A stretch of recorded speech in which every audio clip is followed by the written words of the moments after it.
Egunon guztioi, martxoaren 8an emakumearen nazioarteko eguna dela eta Karitasen ospakizun simboliko batetik haratago joan nahi dugu.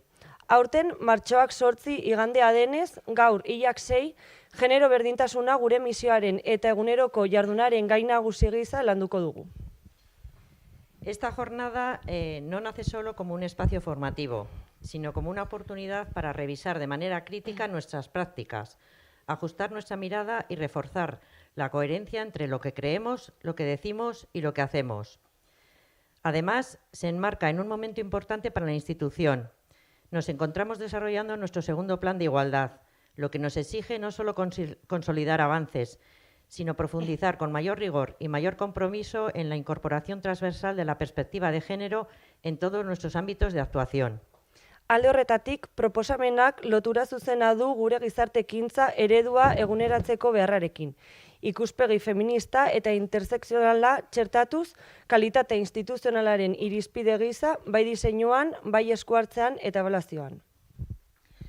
A lo largo de la mañana contaremos con aportaciones externas y experiencias contrastadas que nos ayudarán a reconocer la diversidad de las realidades de las mujeres, a profundizar en la personalización como metodología de acompañamiento, a reflexionar sobre el papel de la Iglesia en la transformación de estructuras patriarcales y a asumir la corresponsabilidad, también desde el trabajo con los hombres, en la construcción de una comunidad más igualitaria.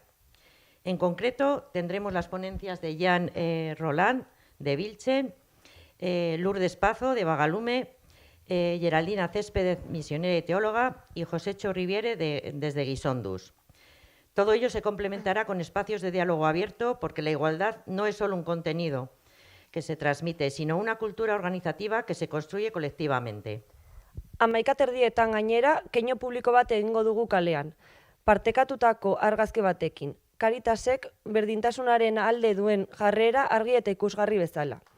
Keinu xumea, baina zentzu instituzionalez eta konpromiso publikoz betea.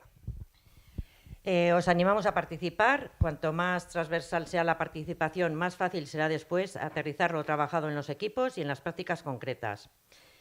La igualdad no es un añadido a nuestra misión, es una condición imprescindible para acompañar mejor, con mayor justicia, mayor precisión y mayor coherencia ética. Y comenzamos ya, bueno, si es posible, con una canción de Idoia. No, no es posible, me dicen. Pero bueno, comenzamos ya sin olvidarnos de agradecer vuestra presencia, la de todos y todas, y la participación que vais a tener, y sobre todo la generosidad del Colegio de Médicos de aquí de Guipúzcoa por cedernos este espacio tan a última hora. ¿Vale? Eskerrik asko.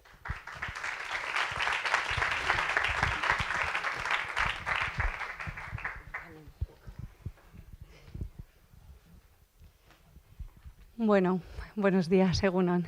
Para esta primera mesa queremos dar la bienvenida a Jan de Vilchen para centrarnos un poquito en el marco, Egunon, en el marco y contexto de realidades, y también a Lourdes de Bagalume para centrarnos en el contexto de personalización.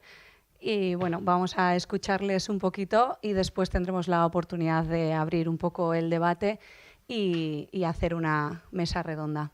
Así que os dejo con ellas. Eskerrik asko. Egunon.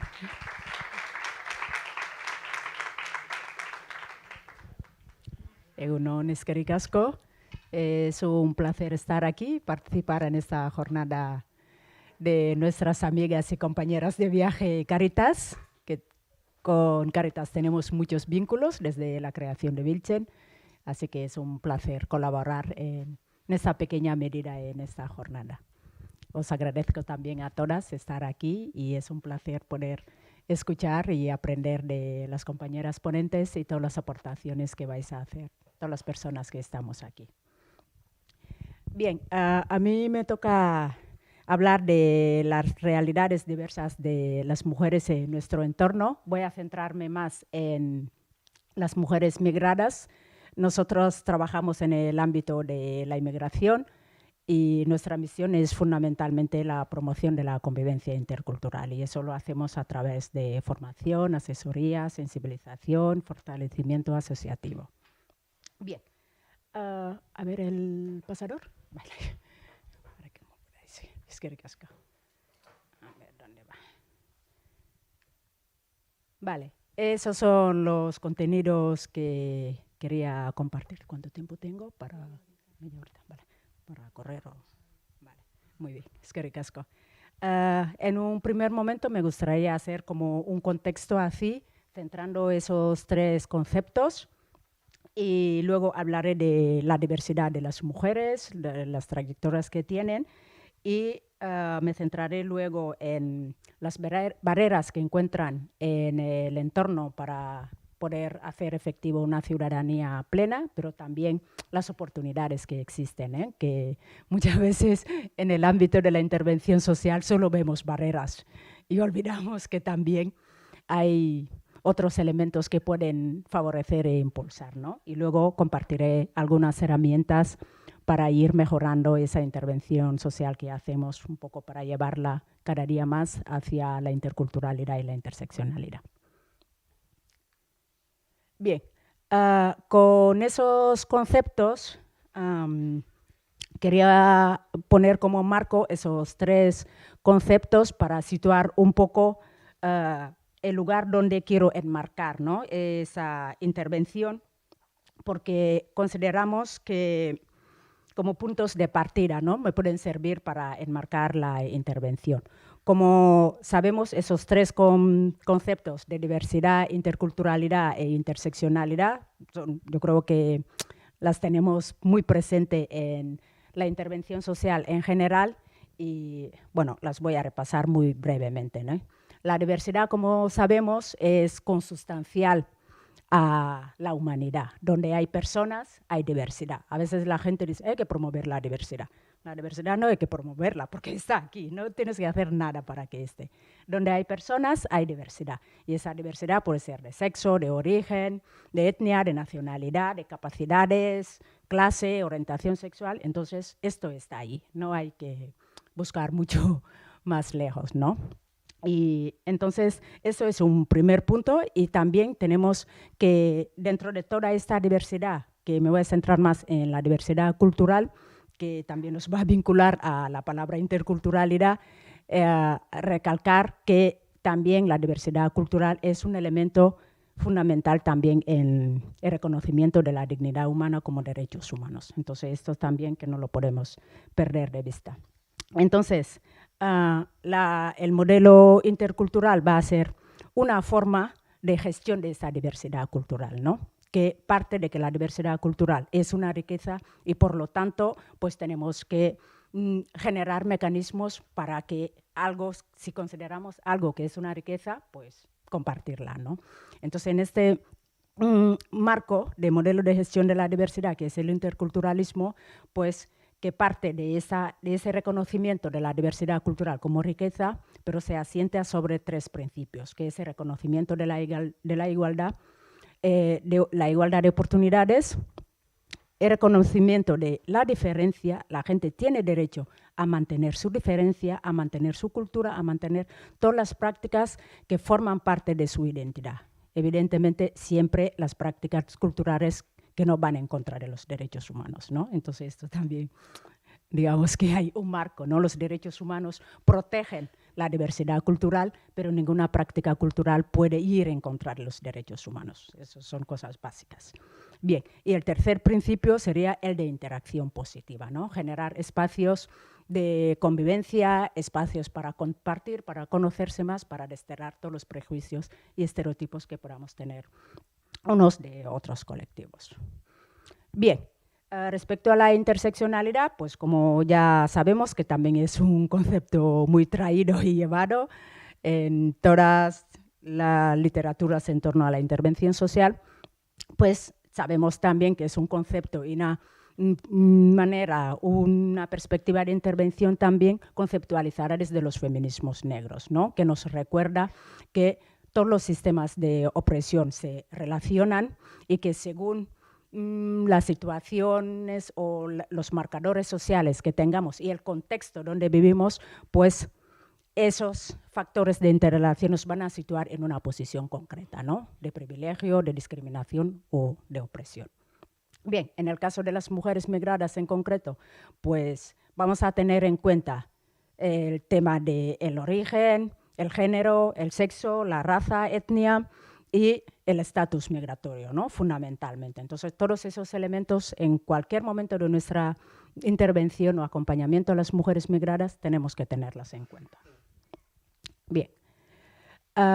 Sobre las realidades diversas y trayectorias, pues eso es una cosa obvia. Hablamos de diversidad, por lo tanto, pues entre las mujeres migradas pues hay una diversidad también muy grande, una diversidad de situaciones y de trayectorias vitales. Voy a empezar comentando un poco el origen. Como sabemos, hoy en día se habla de feminización de las migraciones, pero es importante también recalcar que esta feminización de las migraciones no se refiere solo al número de mujeres migradas presentes en las corrientes migratorias, que sí, el número es importante porque estamos ya en una situación de paridad en este ámbito. Las mujeres representan el 48, casi 49% dentro de las corrientes migratorias internacionales, sí, pero la feminización se refiere sobre todo a los proyectos autónomos de las mujeres dentro de esas corrientes, ¿no? Porque antes se pensaba que las mujeres acompañaban a algún familiar varón. Entonces no se miraba muy bien qué es lo que hacían las mujeres hasta la introducción de la perspectiva de género en los estudios sobre migraciones. Bien, entonces, ese sería que decimos que hay paridad en los flujos migratorios, pero luego esa paridad, si vamos acercando el foco, vamos a tener muchas diferencias también, ¿no? Hay orígenes, eso lo vemos aquí en Euskadi claramente, donde las mujeres van a ser la abrumadora mayoría, llegando al 80% de ese colectivo, y en otras partes vamos a tener menos mujeres, ¿no? Aquí en concreto, los flujos desde Latinoamérica van a ser muy feminizados y desde África más masculinizados, ¿sí? Pero esto también es importante porque el número importa también a la hora de generar cambios, a la hora de articularse, porque si sois dos y aisladas, pues es muy difícil para poder hacer incidencia. Entonces, estar muchas y cercas conectadas, pues esto es fundamental para la organización y el cambio. Bien. El siguiente elemento que tiene que ver con los proyectos migratorios, básicamente hay como tres grandes focos, ¿no?, de proyectos por razones económicas, temas de búsqueda de protección internacional y reagrupación familiar. Evidentemente la gente viaja también por amor, por razones de salud, por el cambio climático, entonces hay muchas otras, por estudios, por conocer el mundo, bueno, me siento perdida en Dakar y vengo a Euskadi, a Donostia en concreto, a ver si me reencuentro, ¿no? Y eso. Pero bueno, hay muchos motivos luego, pero esos serían como los grandes. Entonces, eso también es importante, porque en función del proyecto migratorio de las mujeres que tenemos, pues tendremos que hacer un acompañamiento, una orientación determinada, ¿sí? Porque las mujeres que llegan con un proyecto migratorio económico, pues en cuanto llegan, si llegan hoy, casi el día siguiente, ya están buscando trabajo o hasta ya lo tienen apalabrado antes de llegar, ¿sí? Eso es importante. Bien, por el contrario, las mujeres que han llegado en el marco de una reagrupación familiar no han venido a buscar trabajo. Este no es su objetivo. Igual es su marido, su pareja, quien ha hecho ese proceso migratorio económico, ¿no?, con un proyecto económico. Pero ese no es su proyecto. Por lo tanto, se va a dedicar a cuidar su familia, porque a eso ha venido. Y tener en cuenta también que esas mujeres en general, al venir aquí, se pierde red y no tienes ese apoyo para poder cuidar. En África solemos decir que se necesita todo un pueblo para cuidar, para educar. Entonces, claro, tú sola aquí con niños, ¿qué vas a hacer? Entonces, con esas mujeres, pues habrá que pensar un acompañamiento adecuado a sus tiempos y a su ritmo, porque intentar activarlas laboralmente en este momento no tiene ningún sentido, porque no están. ¿Con quién van a dejar a sus hijos? Y evidentemente todo esto va cambiando porque cuando sus hijos ya van teniendo cierta autonomía, pues ya se incorporan. Pero al principio, al no tener a Mona ni a Aitona que eche una mano, pues que es lo que se hace aquí, pues se tienen que dedicar a ello.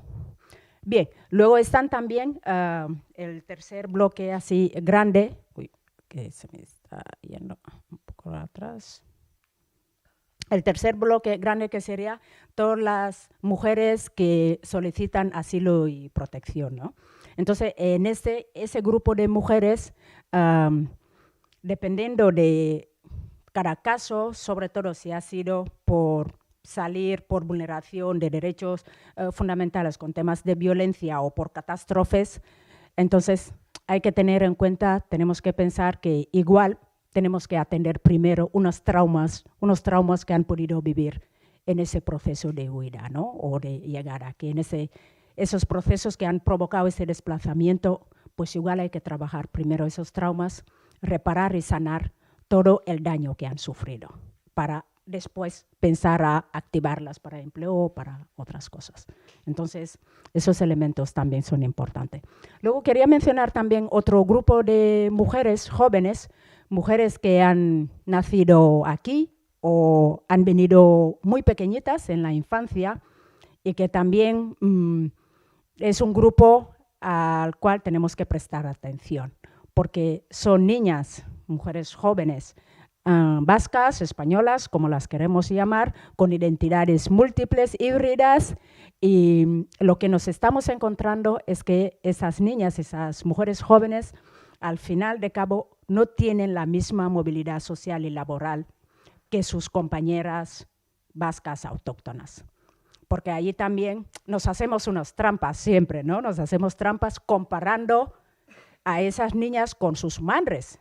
Es que el elemento de comparación no es sus madres, es la niña con la que yo he ido a la Ikastola.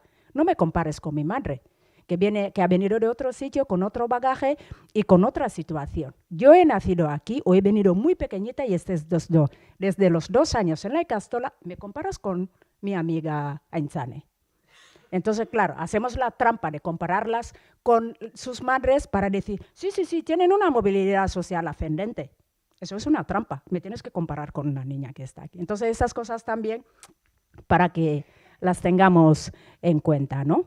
Y luego, evidentemente, el estatus administrativo es fundamental cuando hablamos de inmigración. No es lo mismo que no tengas papeles, que tengas el primer permiso o que tengas ya el permiso permanente, pues la tranquilidad o que llegas a tener la nacionalidad no es lo mismo. Entonces, ese es un elemento nuclear en todo lo que tengamos que hacer con las mujeres. Y luego la situación social y familiar, dependiendo de si tengo hijos, no los tengo apoyos, tengo red, tengo un colectivo de otras mujeres de mi país que están aquí cerca, pues eso condiciona mucho la capacidad de adaptación, porque la adaptación al final, tengo recursos, pondré recursos propios, pero también los recursos del entorno van a ser fundamentales. Entonces, si hay otras mujeres que vienen de mi país o de mi región o de mi cultura, mujeres en todo caso mucho más cercanas, que ya llevan tiempo aquí, me pueden acompañar en este proceso. Sí, luego el tema de la formación, el nivel de estudios o de recorrido profesional que tenga cada uno, esos también van a ser importantes. No podemos estar siempre con mujeres que tienen carreras universitarias, que tienen un recorrido profesional, empeñadas en meterlas siempre a que estén en el trabajo de hogar y doméstico. Entonces, esos también tenemos que pensarlo, ¿no? Como sociedad estamos perdiendo talento. Y luego, todo esto, ¿qué impacto tiene en la autoestima de esas mujeres en su estar aquí? Bien, y luego, evidentemente, esto va ligado también a las expectativas. Según las trayectorias vitales de cada uno, tendrá unas expectativas diferentes, más realista o menos realista, que tendremos que acompañar en ese reajuste. Que también todo esto es un proceso de reajuste permanente y continuo, ¿no? Los proyectos migratorios cambian, se van ajustando a la realidad que te encuentras. Alguien puede decir, yo vengo para 3 años, trabajo y me vuelvo, pero en esos 3 años no has conseguido el objetivo económico que pensabas para montar el negocio soñado en tu país. Entonces lo tienes que volver a mirar. Bien, eso sería también elementos importantes a tener en cuenta en lo que vamos haciendo. Evidentemente, dentro de todo ese proceso, las mujeres van a encontrarse con muchas barreras, algunas barreras que podemos decir que igual las tienen ellas, pero bueno, eso también es todo un debate porque aquí todo está interrelacionado y nada está separado. Pero como decía, que también hay algunas oportunidades en el entorno que podemos aprovechar para impulsar los procesos de integración de las mujeres. Bien, voy a mencionar barreras que tienen que ver con las mujeres más directamente, pero quiero decir que también si las mujeres tienen esas barreras también por detrás es porque hay un contexto que ha generado eso también. Entonces, para evitar, lo que estoy intentando es poner un matiz a que pongamos siempre todo en la responsabilidad de las mujeres. Es su culpa. Si no sabe esto, es su culpa. Si no ha hecho esto, es su culpa, ¿sí? Porque hay un contexto siempre que condiciona nuestro acceso a oportunidades y derechos, para tenerlo en cuenta. Bien, a nivel de barreras así personales que las mujeres suelen tener, que las conocéis de sobra, según de dónde se viene, pues el tema del manejo de los idiomas vehiculares aquí, el castellano y el euskera. Bueno, muchas de hecho llegan aquí y no sabían ni que aquí había 2 idiomas oficiales y descubren el euskera cuando llegan aquí, ¿no? Entonces, esto es un primer elemento para las mujeres que no son hispanohablantes, sobre todo, ¿no? Que tienen este gran hándicap que al final merma mucho su autonomía, ¿no? Como adultas. Luego están también el tema de la formación, qué nivel tienes. También a veces llegan mujeres analfabetas, nosotros sobre todo de África, que hemos visto tanto del Magreb como de África Negra, que mujeres que no están alfabetizadas, entonces tienen que empezar desde cero, ¿no? Y luego también muchas veces las mujeres se encuentran con dilemas de lealtades con su propio marco de, bueno, a mí me han educado como que mi lugar como mujer es y ahora me estoy encontrando con otras cosas que están removiendo esas creencias que tengo, ¿no? Entonces, ¿esto cómo lo gestiono, no? Entonces, yo creo que eso es muy importante y hay que tenerlo en cuenta, ¿no? Ese proceso de darles tiempo para que asimilen los cambios que se vayan produciendo. A nivel familiar también, pues a veces puede haber, sobre todo,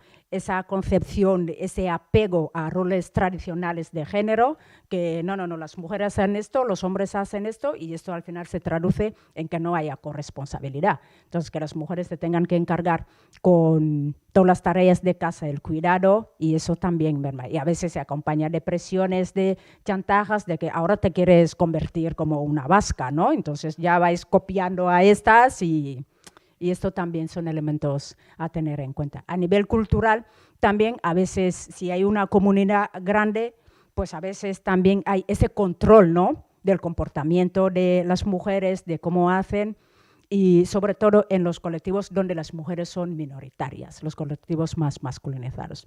Entonces, esos también son elementos que están ahí de cómo se gestiona esa negociación entre los procesos de apertura, de empoderamiento y de adquisición de otro lugar, ¿no? Y otros roles respecto al esposo, a la comunidad en sí, porque muchas veces siempre está ahí un llamado a la autenticidad, ¿no? Ya no eres una auténtica africana, ya no eres una auténtica peruana. Y eso, si alguien te dice no eres una auténtica tal, miedo. Porque claro, lo de auténtico siempre nos lleva a cosas muy conservadoras, además que benefician mayoritariamente a los hombres, ¿no?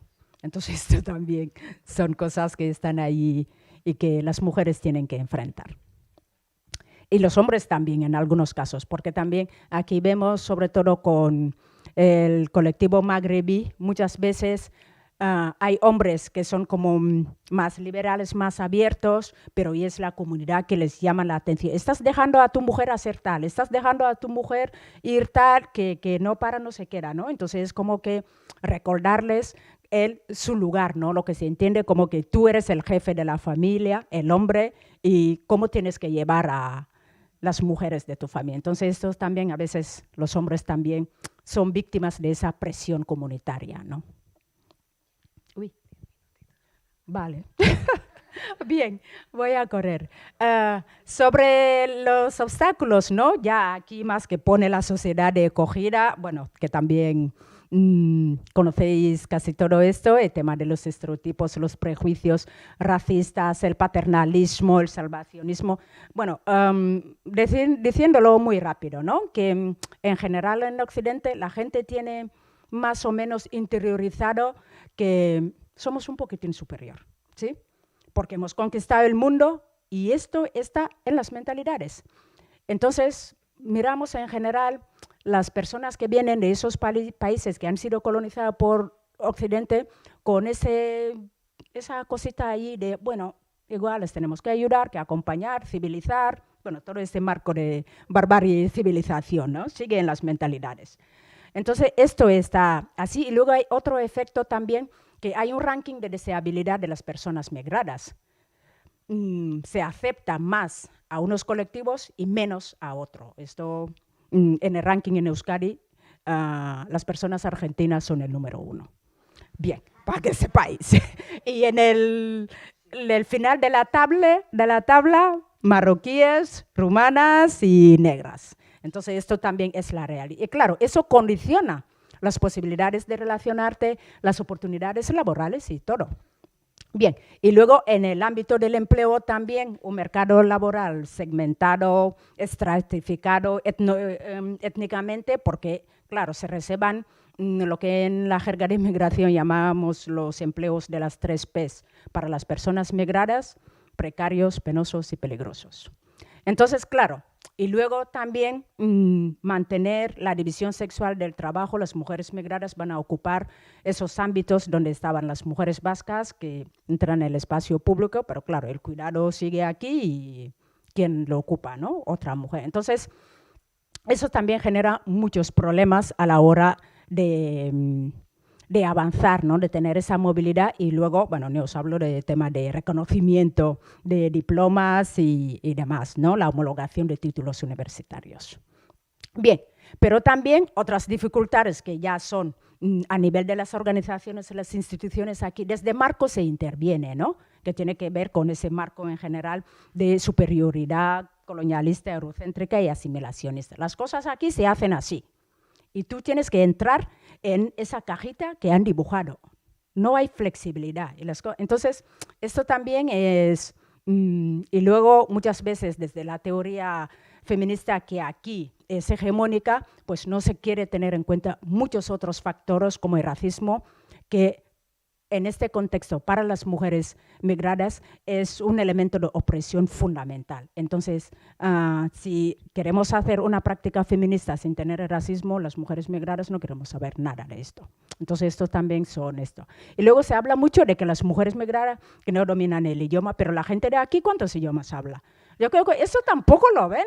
Es que no me entiende, pero igual ella habla 6 idiomas. Tú hablas 1,5.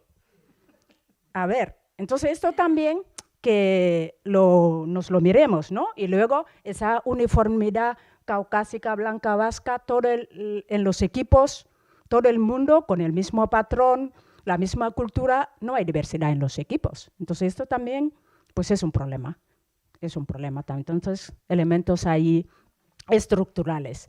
Bien, sobre las oportunidades, pues hay diferentes cosas, ¿no? Se supone que hay mayores recursos, aunque luego el acceso puede ser mucho más complicado, pero sobre todo quiero resaltar la capacidad de adaptación de las propias mujeres, ¿no? Porque muchas veces en la intervención social solo vemos que le falta, pero ¿qué tiene? No te has parado a ver qué tiene. Las mujeres tienen muchas habilidades, fortalezas, y hay que mirarlas, porque esto lo tiene y esto va a impulsar todos esos procesos. Bien, elementos a tener en cuenta, ¿no? Evidentemente, el marco, un enfoque mucho más sistemático, pero también personalizar, porque muchas veces terminamos diciendo es su cultura y es su cultura. Las personas sí que la cultura es fundamental en cómo vemos la vida, cómo entendemos nuestro lugar y todo esto, pero no es lo único que interfiere en nuestra vida.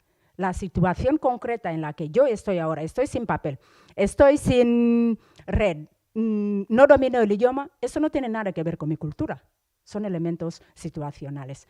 Y las estructuras también que determinan qué derecho puedo tener y qué obligaciones tengo. Y en el contexto de las migraciones, las personas migradas tienen menos derechos, eso también lo vamos a decir como es. Y es un marco que está ahí y dice esto, y es lo que hay, ¿no? Y luego, evidentemente, cada una es de su amacho, ¿sí? Hay gente más abierta, otras más retraída, otra más echada para adelante. Entonces, eso también, la personalidad es importante. Bien, ¿cómo tenemos que trabajar un poco también, no? Atendiendo esas necesidades muchas veces urgentes de alimentación, de ropa y esto que tienen las mujeres, pero también tenemos que tener una visión a corto, lo inmediato aquí, pero también corto y largo plazo, combinándolo con el empoderamiento de las mujeres, pero también una perspectiva de transformación social. Porque no podemos estar haciendo asistencialismo sin hacer incidencia política para cambiar las estructuras que permiten que las mujeres migradas estén en una posición de vulnerabilidad construida. Entonces, esto también tenemos responsabilidad, trabajar para la justicia social, evitar promover que la igualdad de oportunidad sea efectiva para las mujeres, que puedan coger el ascensor social también y sobre todo hacer todo para evitar que haya discriminación, ¿no? Como se vive a diario con las mujeres. A nivel de las estructuras en sí, ¿no? Las organizaciones, evidentemente hay que hacer cambios en los marcos de intervención, porque al final, como conceptualizas un problema, al final atiendes de esta forma. Y eso es importante. Entonces, claro, si partimos de que hay esas mujeres tan necesitadas, pobres, sumisas y no sé qué, pues todo lo que vas a hacer con ellas va a ser para reparar esa cosa que dices, ¿no? Entonces, esto también es importante, alejarnos un poco de todos esos marcos que condicionan la forma en que vemos a las mujeres y luego, evidentemente, tiene repercusiones en qué trabajo hacemos con ellas, que termina siendo un trabajo más asistencial en vez de un trabajo que fortalezca sus capacidades para que se valgan por sí mismas y se articulen con otras para hacer un cambio social. Para eso también, evidentemente, se necesita formación y sensibilización. Hay que seguir formándose, hay que adquirir competencias culturales y la formación pues tiene que ser continua, ¿no? En todos los ámbitos. Tenemos que coordinarnos con otros servicios, otras entidades, tener en cuenta los consulados, porque al final cuando hablamos de las personas migradas, pues hay que pensar siempre que el tema de la documentación en algún momento se nos va a cruzar por el camino, ¿no? Y luego los servicios, nosotros podemos tener un programa en esto, pero otra entidad tiene otro programa. Entonces, ¿cómo nos coordinamos para que al menos las mujeres puedan aprovechar los diferentes recursos que hay en nuestro entorno? Y evidentemente los equipos hay que ampliarlos, ¿no? No podemos seguir en que la política de contratación se siga basando en que tienes el C1 para entrar, mientras la gente que atendemos, pues muy pocas saben euskera. Entonces podemos combinar esas cosas también para tener equipos mucho más diversos, que tienen más capacidad también lingüística, porque si incorporamos en el equipo otras personas que hablan otros idiomas y también traen otro bagaje cultural, traen otra forma de hacer, nuestra capacidad de respuesta va a ser mucho mayor. Entonces, todo es beneficio, digamos. Bueno, pues todo esto evidentemente es un proceso que vamos haciendo poco a poco, aprendiendo con las compañeras en jornadas como esta, pero también con las propias mujeres que atendemos, porque las mujeres nos enseñan mucho y tenemos que aprovechar todo esto. Y otro elemento también importante, que cuando trabajamos con personas, pues a veces conocemos casos muy duros y esto afecta, al final te vas a casa con el estómago revuelto, con esa cosa, hoy una historia que me ha dejado, entonces esto también hay que tenerlo en cuenta, ¿no? Que la gente que acompaña el voluntariado y las profesionales también espacios para poder desahogarse, porque esto también, para poder acompañar, tienes que estar bien. Mi esker.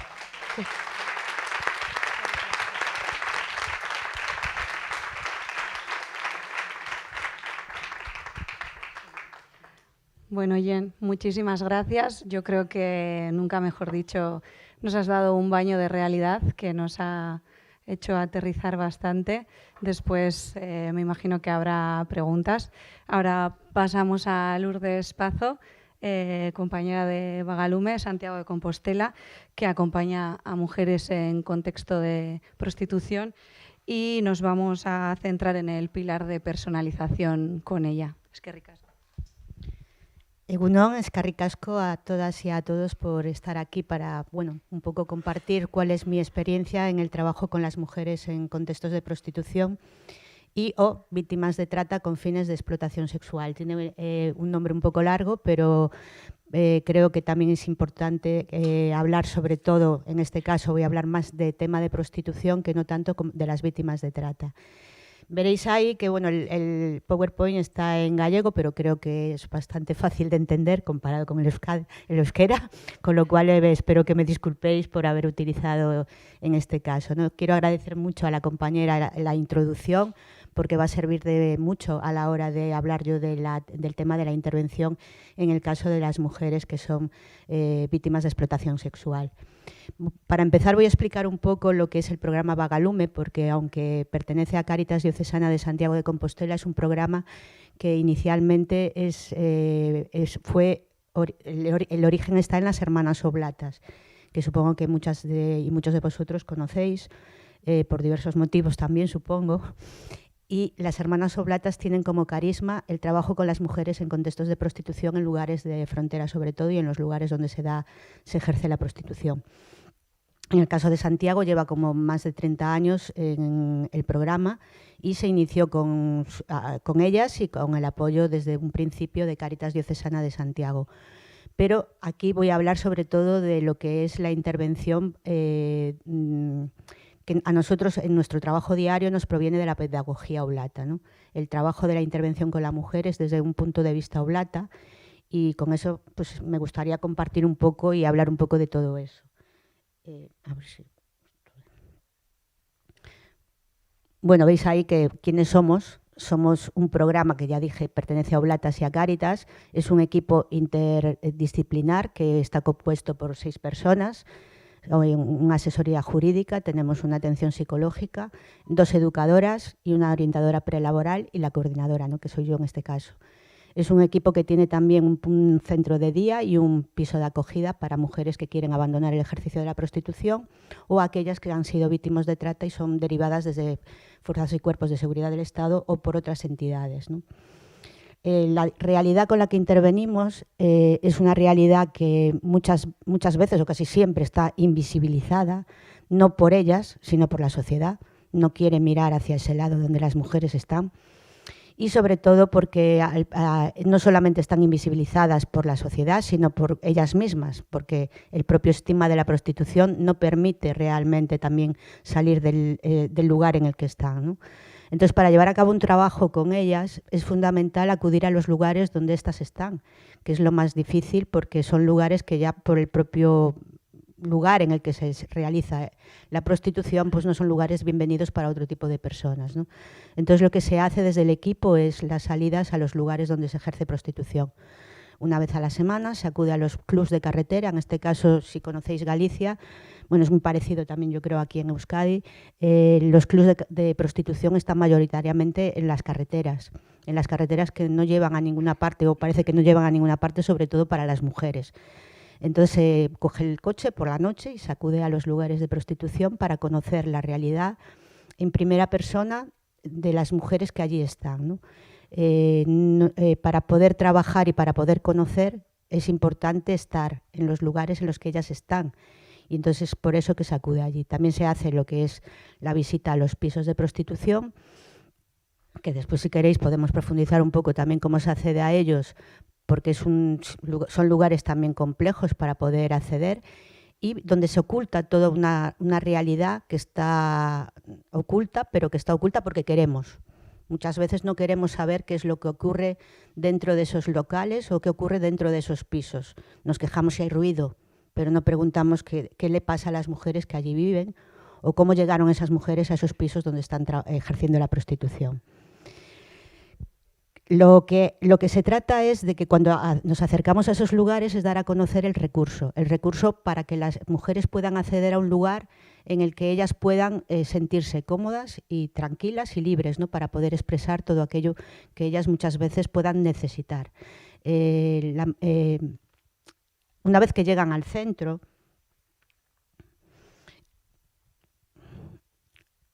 lo que se les ofrece es una atención integral que va por las distintas áreas en las que trabajamos. La mujer puede llegar muchas veces porque necesita empadronarse. Sabemos todos y todas que la mayoría de las personas migrantes, el principal problema que tienen hoy en día es un lugar en el que poder empadronarse. No solamente, bueno, aparte del lugar para vivir y salir adelante, ¿no? El empadronamiento les permite acceder a derechos. Entonces, desde Bagalume lo que hacemos es empadronarlas en nuestro centro de trabajo, para que puedan acceder más tarde a la tarjeta sanitaria y puedan acceder a los servicios sociales del ayuntamiento y así iniciar algún proceso alternativo a la prostitución si así lo desean. Los objetivos, como pone ahí, pues es intervenir directamente en los lugares en los que se ejerce, fomentar el empoderamiento y sobre todo darles información para que ellas puedan decidir. Nosotros, independientemente, hay una frase muy buena, que yo creo que es muy buena, que independientemente de que seas abolicionista o reglamentarista, lo importante es que acojas a la mujer. No le preguntas a ella cuál es su ideología política ni cuál es su situación o posicionamiento respecto a la prostitución, sino que la acoges sin ningún tipo de interés y para darles una posibilidad o ofrecerles esa información que es necesaria para que ellas decidan libremente lo que quieren ser. Si quieren ejercer la prostitución, seguir ejerciendo la prostitución, que la hagan en la manera mejor posible, que tengan acceso a la salud y que tengan acceso a derechos. Si quieren abandonar el ejercicio de la prostitución, que puedan también poder tener una puerta de entrada a otro tipo de empleo o otro tipo de situación. Y también es importante porque desde nuestra posición lo que podemos hacer es también sensibilizar a la sociedad y sensibilizar a las personas de lo que realmente ocurre en el ejercicio de la prostitución. Yo, después de todos estos años que llevo trabajando en Bagalume, llevo 21 años, no solamente el trabajo en sí mismo, sino en las entrevistas diarias con las mujeres, lo que uno se da cuenta es que la prostitución es un tema de pobreza, es un tema de acceso, de no tener opciones laborales y no poder acceder a otras cosas. La mayoría de las mujeres que ejercen la prostitución en España, en este momento más del 95% son mujeres inmigrantes. Y son mujeres inmigrantes no de la Unión Europea, no son suecas ni noruegas, son mujeres inmigrantes de países que tienen situaciones económicas graves o situaciones de violencia también graves, ¿no? Mayoritariamente en este momento son ciudadanas de Latinoamérica o de países africanos o de la Europa del Este, ¿no? Entonces creo que la realidad es la que realmente obliga a muchas mujeres a tomar ese proyecto migratorio que hablaba antes la compañera, ¿no? En este caso, no porque decidan libremente, sino que a veces la sociedad es la única posibilidad que le da. Por eso es importante que todas tengamos en cuenta que detrás de cada mujer que ejerce la prostitución, independientemente del foco del sexo y los tacones y las relaciones sexuales que puedan tener, está una historia y está unas circunstancias que han llevado a ejercer la prostitución. No todo es tan fácil, no es dinero fácil, sino que es dinero rápido que muchas veces les impide también gestionar otro tipo de opciones.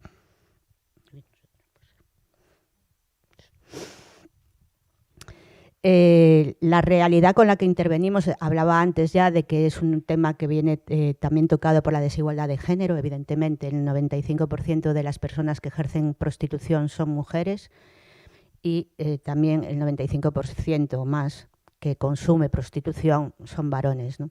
Eso está, creo que, bastante claro.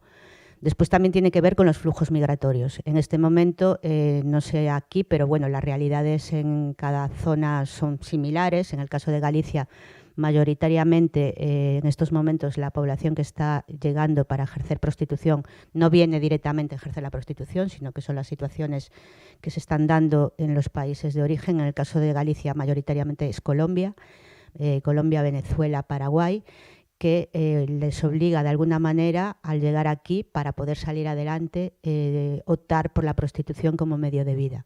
no es lo que eligen muchas veces en origen, y aun eligiéndolo en origen es como viene también dado por las circunstancias familiares que muchas veces todas estas personas no llegan a sufrir en los países de origen, y que tiene que ver también con la feminización de la pobreza.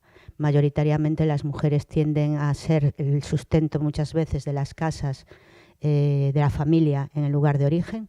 Son responsabilidades no compartidas por los hombres. Se ocupan de los hijos, se ocupan de los mayores, se ocupan de casi todo el mundo. Incluso cuando llegan aquí se siguen ocupando y no pueden dejar de muchas veces de ejercer prostitución o de tomar otra opción, porque la demanda en origen es muy grande y muchas veces ojos que no ven, corazón que no siente, ¿no? Muchas veces ellas no pueden realmente plasmar cómo se encuentran, porque se supone que es la parte fuerte, emigran los más fuertes, ¿no? Y a veces es la parte más fuerte la que tiene que seguir sustentando todo eso, a pesar de que su cuerpo o sus ideas sean realmente otras. Bueno, el equipo técnico que hablaba antes de Vagalume es importante tenerlo en cuenta, no porque es porque tenemos la suerte de ser un equipo bastante grande dentro de lo que es la consideración de programas que trabajan con temas de prostitución y trata, ¿no? Está formado sobre todo con profesionales interdisciplinados de distintas disciplinas que posibilitan el acompañamiento integral a las mujeres en contextos de prostitución. Voy a hablar un poco también, porque se trata de eso, de la pedagogía oblata, de cómo nosotros intervenimos con las mujeres y por lo menos cómo aprendimos a intervenir con las mujeres. Sería mentir decir que uno nace ya con esa formación integral dentro de su propia persona, de que no, yo respeto la dignidad de la persona, yo respeto sus decisiones, yo dejo que la mujer elija. Eso también es un aprendizaje. Y a veces en situaciones o en posiciones como son en Cáritas, que intervenimos con muchas personas, se nos olvida que lo que hay enfrente o la persona que está enfrente es una persona que tiene su propia libertad de elegir el camino que quiere tomar. Y eso también hay que aprenderlo, hay que aprender a respetar todo eso, ¿no? No es solamente una atención social, no solamente es darle de comida, abrigo o decirle toma alimentos. Es respetar las opciones que ella tiene, es creer en ella misma también, y que la puerta está siempre abierta para entrar, pero también debe estar abierta para salir, y a veces salir varias veces y volver a entrar. Los ritmos de una mujer, de cada persona, son los ritmos de cada persona, ¿no? Todo eso tiene que ver con el conocimiento de la propia misión de las oblatas, ¿no? Que es acompañar a la mujer independientemente de cuál sea su decisión. Esto también es un aprendizaje de lo más complicado, porque a veces tú dirías lo que tiene que hacer, y de eso se trata, no decir lo que tiene que hacer. Yo creo que lo que tienes que hacer es esto. Creo que tienes que dejar la prostitución. Creo que tienes que ir de interna a trabajar una casa, como si fuera liberarla, ¿no?, de la prostitución, y la metemos en una casa interna y explotada. Las mujeres que ejercen prostitución tienen capacidad, como cualquier otra persona, de decisión y de saber cuándo ellas pueden elegir, cuándo es el momento más adecuado para decidir. Eso es lo más difícil, incluso decidir situaciones en temas además que tienen que ver con la propia cultura, ¿no?, de las mujeres. Un tema tan espinoso como es la prostitución, para la mujer supone tomar decisiones, y son decisiones que van en contra muchas veces de su propia forma de ver las cosas, o de su propia forma de pensar, o de su creencia religiosa. Las mujeres muchas veces se encuentran en tesituras muy complicadas, que no son respetadas no solamente por la sociedad, sino que muchas veces tampoco son respetadas por la sociedad, ¿no? Decía antes el tema del foco. Cuando hablamos de prostitución, el foco se pone única y exclusivamente en la mujer. No se pone en el cliente, ni se pone en el proxeneta. Cuando hay redadas policiales o cuando salen imágenes en la tele, se ve una mujer con poca ropa, descarada y por encima sin papeles. No se pone el foco en el cliente, o se sale en las imágenes de los clientes, que es lo que realmente debería ocurrir, ¿no? Con lo cual esa mujer va a tener muchísimas más dificultades para poder salir adelante. En este caso también, cuando habla ahí de que sentir que formamos parte de algo que vale la pena, significa no solamente que creemos en que las mujeres tienen las posibilidades de ser ellas mismas las que lideren su propio cambio, sino que también creemos en los cambios sociales. Evidentemente, como personas o como cuando vamos a un club de carretera, lo que vemos dentro de un club humanamente no tiene nada que ver con la reglamentación y el abolicionismo, tiene que ver con la explotación. Entonces, cuando ves a eso, lo que quieres es que la sociedad no tenga que explotar a otra persona por el hecho de necesitar, entre comillas, pues cualquier tipo de servicio, ¿no? En este caso. Y queremos un cambio social, queremos un cambio en valores y queremos un cambio también a la hora de la educación en los jóvenes, ¿no? Hoy en día estamos además viviendo momentos muy difíciles y complicados en el tema de los valores y sobre todo del consumo que se hace de las redes sociales, ¿no? La prostitución también está cambiando en eso. Hoy en día no es ya la prostitución, o es menos prostitución de clubs y pisos, y es prostitución online, y es los OnlyFans, el Sugar Daddy, todo este tipo de situaciones que realmente a veces incluso a nosotras nos cuesta trabajo poder acompañar porque desconocemos mucho ese mundo, que es un mundo muy cerrado y donde evidentemente es más difícil llegar. Cuando hablamos de la acogida, nosotros una vez que la mujer contactamos con ella en el lugar de prostitución, le damos material profiláctico y le damos una tarjeta. En la tarjeta va todos los servicios que puede acceder ella, que son totalmente gratuitos y que en este caso le pueden hacer un poco tener curiosidad por llegar al centro, ¿no? Al llegar al centro es fundamental esa parte humana y esa parte que es la acogida, ¿no? Una acogida que, aunque ahí pone las palabras, a veces se las lleva el viento, ¿no? Pone auténtica, cercana y constante, que es todo súper bonito y que realmente es lo que queremos hacer, pero es lo que cuesta hacer, ¿no? Y entonces abrir la puerta con calor humano significa que la mujer se sienta tranquila y se sienta en un lugar donde se va a respetar totalmente de dónde ella viene, ¿no? No es lo mismo una mujer migrante que viene a buscar trabajo que una mujer migrante que viene de un club de carretera y que te viene a contar que está embarazada, que se quedó embarazada, que un cliente le ejerció violencia sobre ella, que tiene un problema de adicción fruto también del tema de la prostitución, que tiene un problema de alcoholismo fruto de la prostitución, que va a tener un hijo no deseado. Todo eso supone que aprender a tener una acogida, sobre todo cercana, donde la mujer se sienta en un lugar que no está lleno de, no son mesas solo con ordenadores, sino donde ella se pueda sentar al lado tuyo, o tú te puedas sentar al lado de ella y ella al lado tuyo, donde respetes los silencios y lo que ella quiera realmente contar, donde no te pongas a escribir y a hacer preguntas como si fuera la secretaria de un ayuntamiento, ¿no? Donde realmente lo que interesa es la escucha activa, que también es otro aprendizaje. Pararte, esperar, no ser igual el día de contarlo absolutamente todo, darle su tiempo para que pueda volver otro día y si quiere seguir hablando.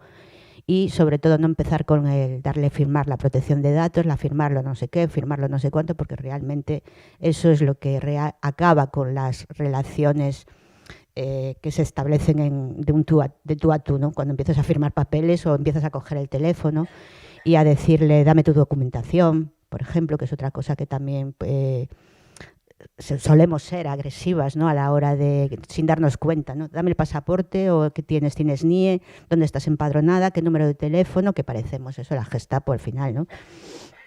Todo eso es que hay que prepararlo, y con cariño y con mimo, ¿no? Pues igual es un café, es un cigarro, fumarte un pitillo fuera, acompañarla a otro lugar si ella quiere, dejar que la puerta tampoco se esté abriendo y cerrando continuamente porque vienen a decirte, te está llamando no sé quién, te está llamando no sé cuánto.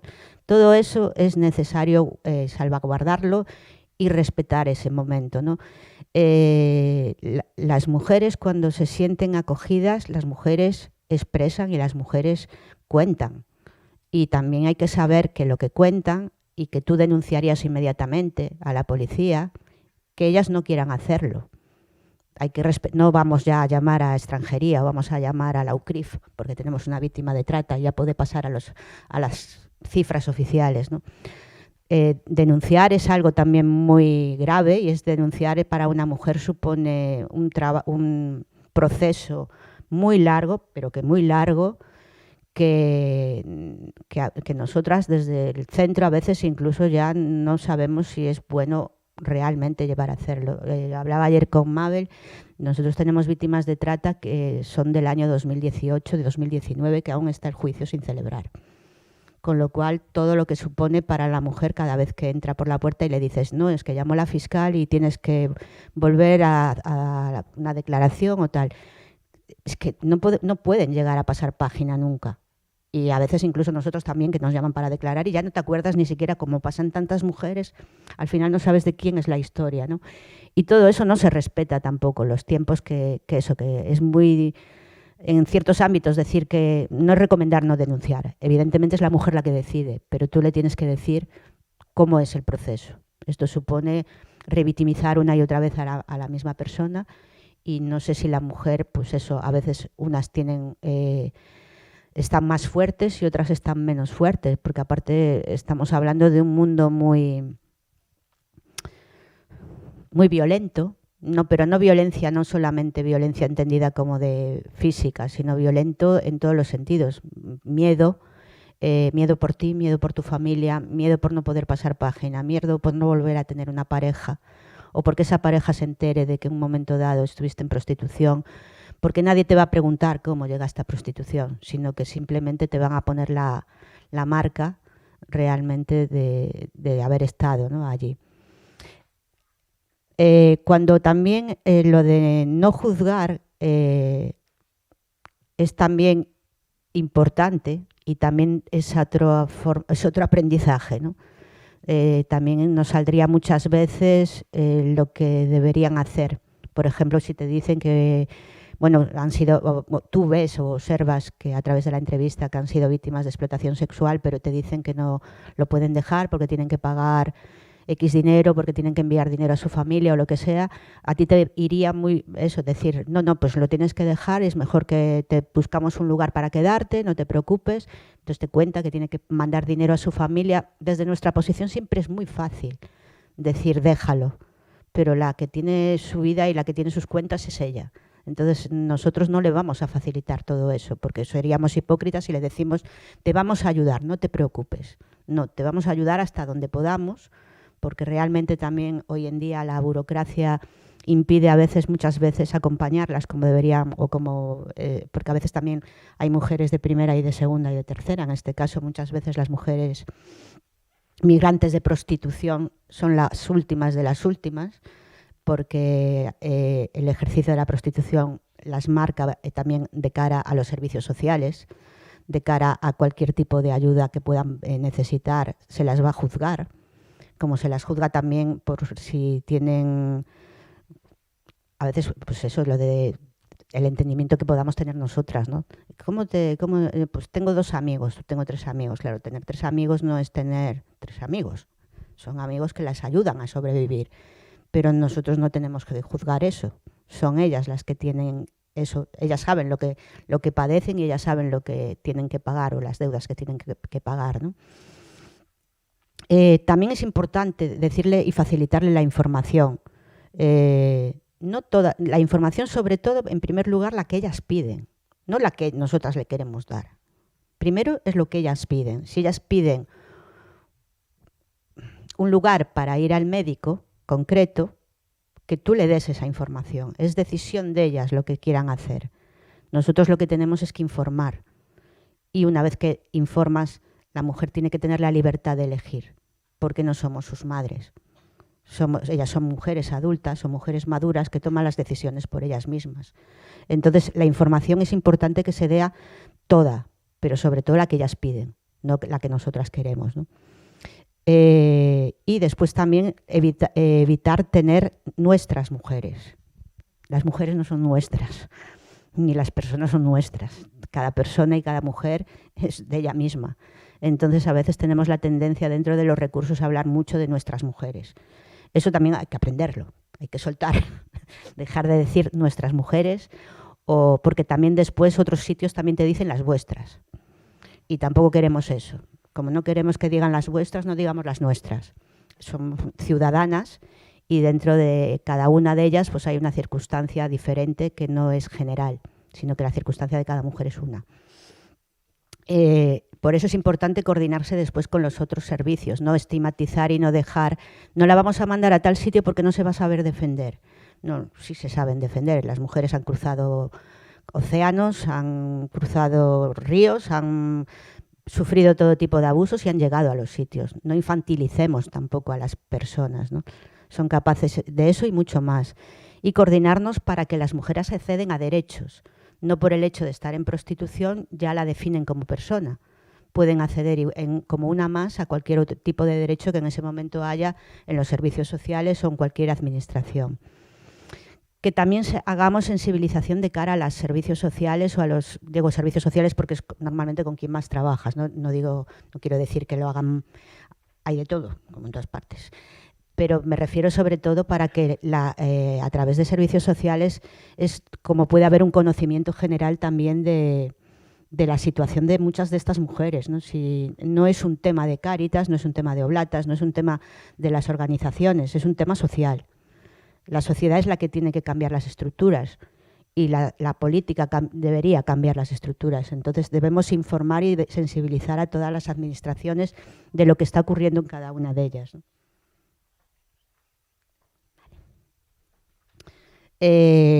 Bueno, ahí veis que vuelve a hablar de escuchar sin prisa, sentarse, tomarnos el tiempo, la información, decirla de manera clara. A veces también nos ponemos a utilizar palabras muy bonitas, ¿no? De empoderamiento, sororidad y todas estas cosas que está bien, que evidentemente las tenemos integradas como mujeres y debería ser así, pero que a veces el marco no es el oportuno.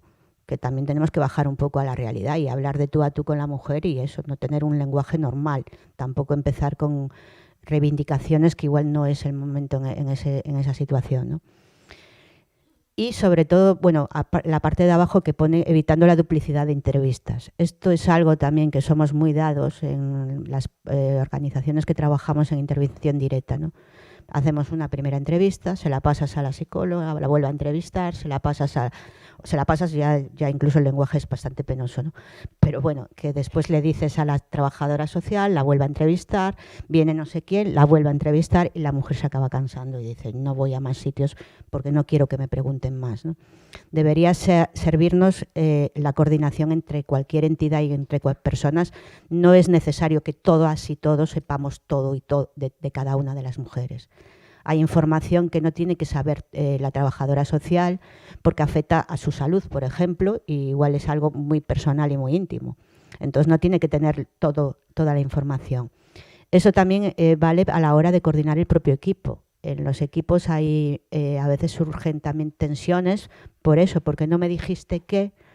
Bueno, hay que facilitar la información que es necesaria, pero no toda la información de la mujer tiene que ser necesaria, ¿no?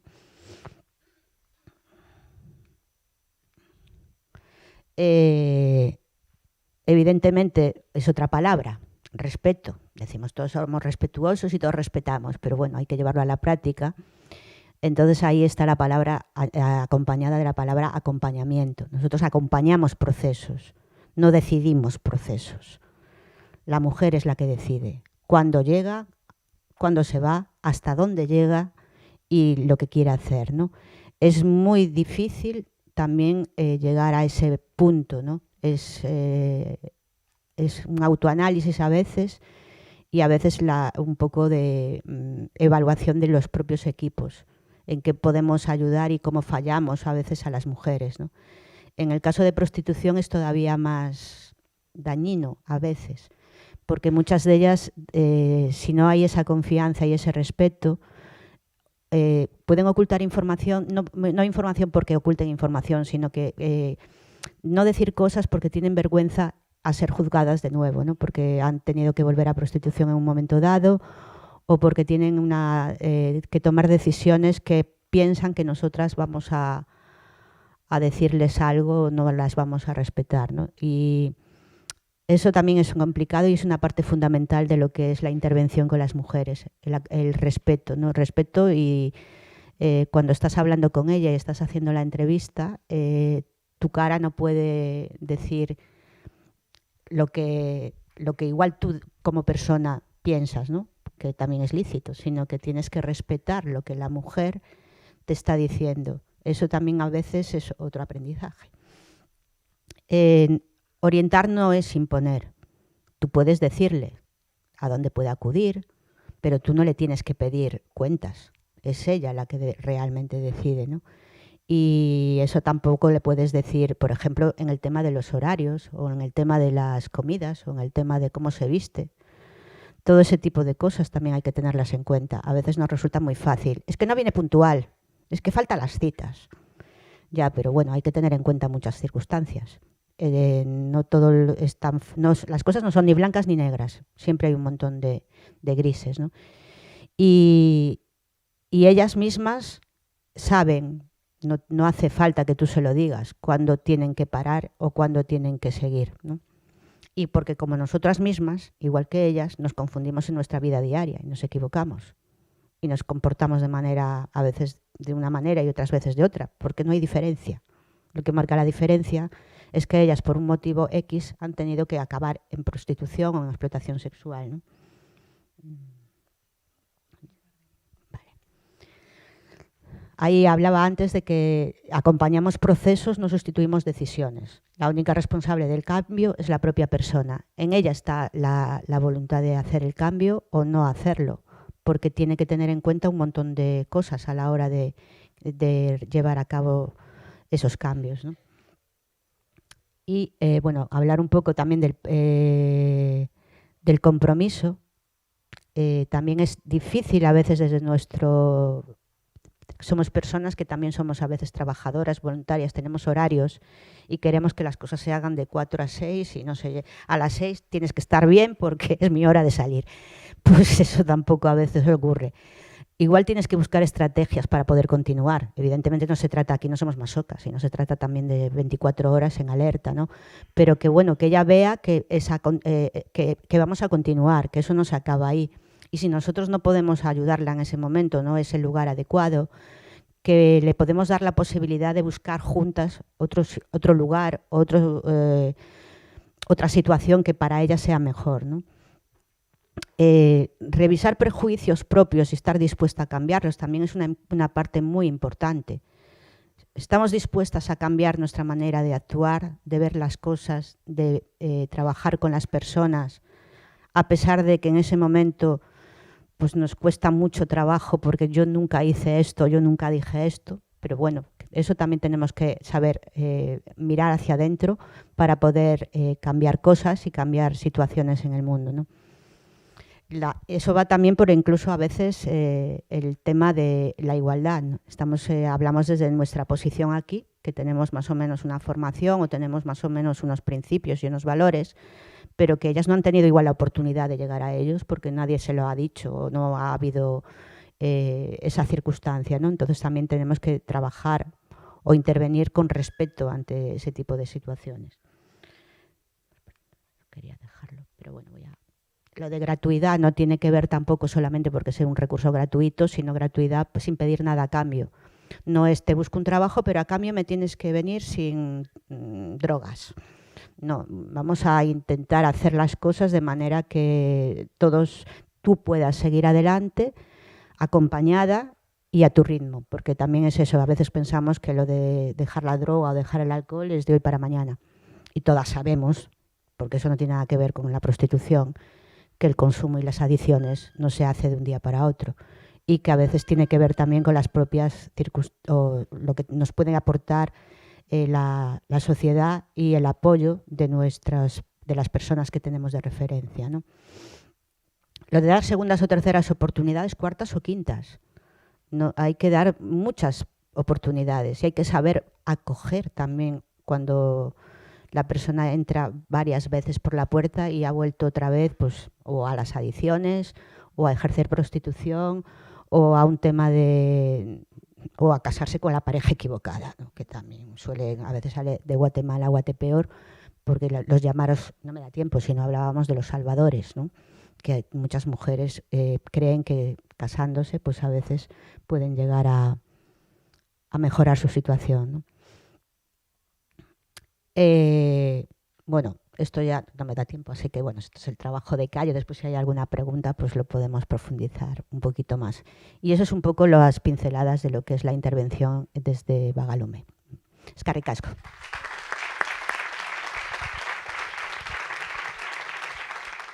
Y bueno, pues me imagino que habrá preguntas, ganas de compartir cosas, así que abrimos esta mesa de debate. No sé si alguien quiere comenzar. ¿Sí?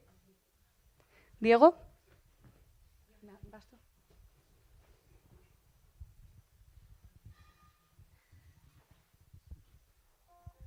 Hola, buenos días a todos y gracias a Jan y a Lourdes porque pues visibilizar este tipo de derechos en las mujeres es un gran trabajo.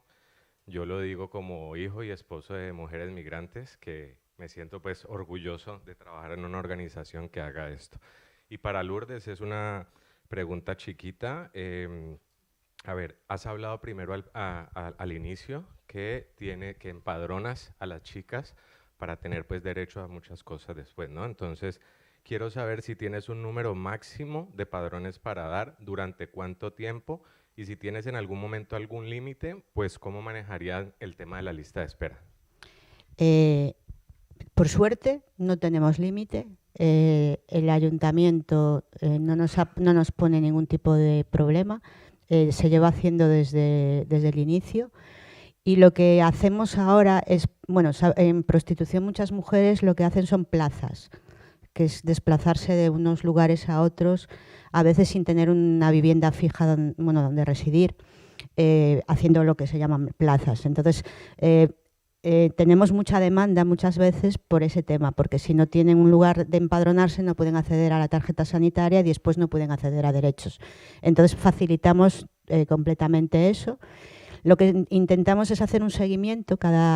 El padrón municipal en Santiago, no sé si es igual en todos los sitios, si eres una persona en situación irregular, a los 2 años te mandan un aviso y tienes que renovarlo. Entonces nosotros contactamos con ellas, le decimos si ya han buscado un lugar, si no lo buscaron continúan igual empadronadas, y también hacemos con ellas un compromiso de que tan pronto encuentren un lugar para vivir que se cambien de padrón, porque al final también tenemos una lista muy larga y cualquier día nos dicen algo y tenemos miedo de quitar esa posibilidad. Pero también he de decir que muchas organizaciones a veces no quieren empadronar, Esto es una crítica porque creo que el padrón también significa trabajo y a veces las organizaciones les prefieren derivar a otros lugares porque no quieren empadronar. Gracias a las dos por vuestra intervención y lo que nos habéis aportado. Yo quisiera preguntarle a Jan, bueno, más que preguntarle qué opina ella, en estos momentos de guerra que estamos viviendo, se está utilizando muchísimo en la televisión y en los medios escritos la palabra día negro, situación negra, es decir, que sabemos lo que ello quiere decir y nosotras, yo formo parte de una comunidad y llamamos a Euskal Telebista y les dijimos que quitaran esa palabra, por favor, que hay muchísimas otras palabras que se pueden utilizar. Y yo creo que desde las organizaciones tendríamos que trabajar este tema, ¿no? en todos los medios. Y luego a Lourdes le quisiera preguntar, en estos momentos el movimiento feminista, bueno, se ha dividido un poco con el tema de la prostitución. El derecho a la prostitución, el derecho a que la mujer podamos utilizarlo, lo mismo que utilizo las manos para fregar. Esto nos está trayendo bueno, sus discrepancias entre nosotras. No sé cómo dentro del movimiento qué va a producir o qué consecuencias puede tener, pero realmente la mujer es la que está únicamente violentada. Hay hombres también que se están dedicando a la prostitución. ¿Qué experiencia tienes? Gracias. Eskerrik asko. Perdón, y Jan, otra cosa luego. Después, la segunda vuelta. Eskerrik asko.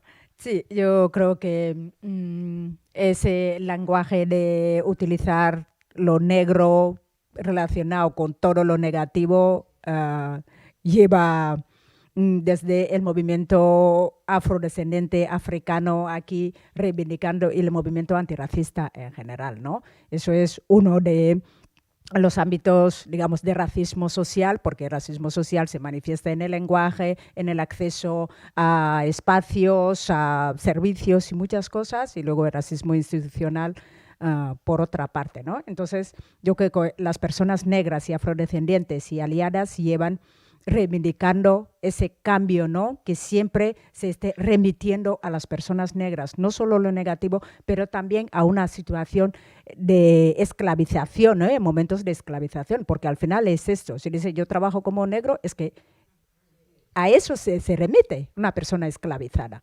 Entonces, yo creo que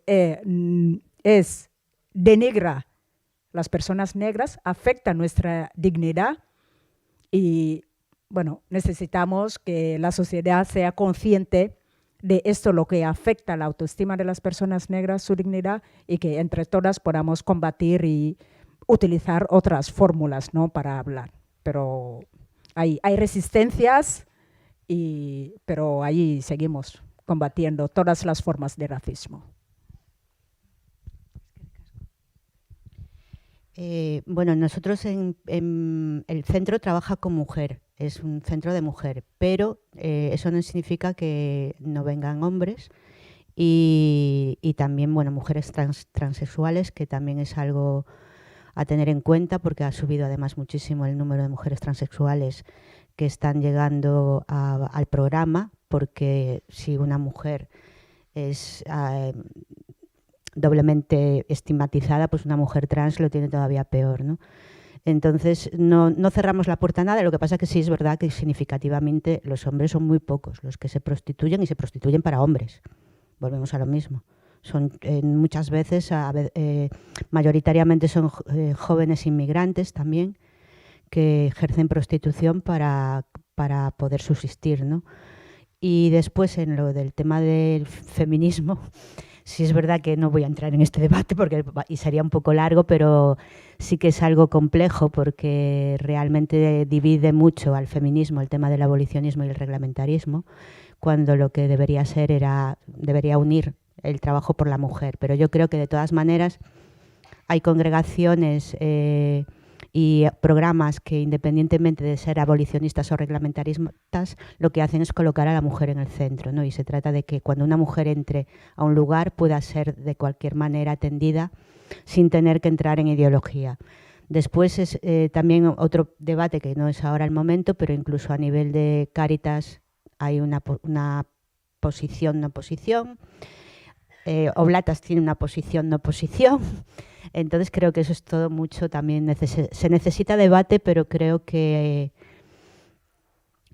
yo como mujer y como persona, cuando entro en un club, lo que veo no es humanamente tolerable.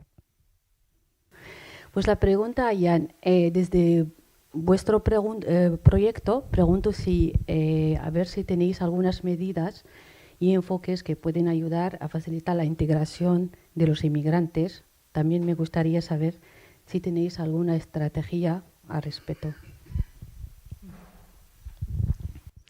Vale, Biltzen es un servicio de gobierno vasco y digamos que en el gobierno vasco, como sabéis, digamos, el modelo de gestión de la diversidad cultural es el modelo interculturalista, ¿no? Entonces, en aras a esto, el gobierno vasco ha generado diferentes servicios o programas que financia para aterrizar, para implementar todo este modelo. Está Ikuspegi, igual os suena, el Observatorio Vasco de Inmigración, que hace estudios y demás.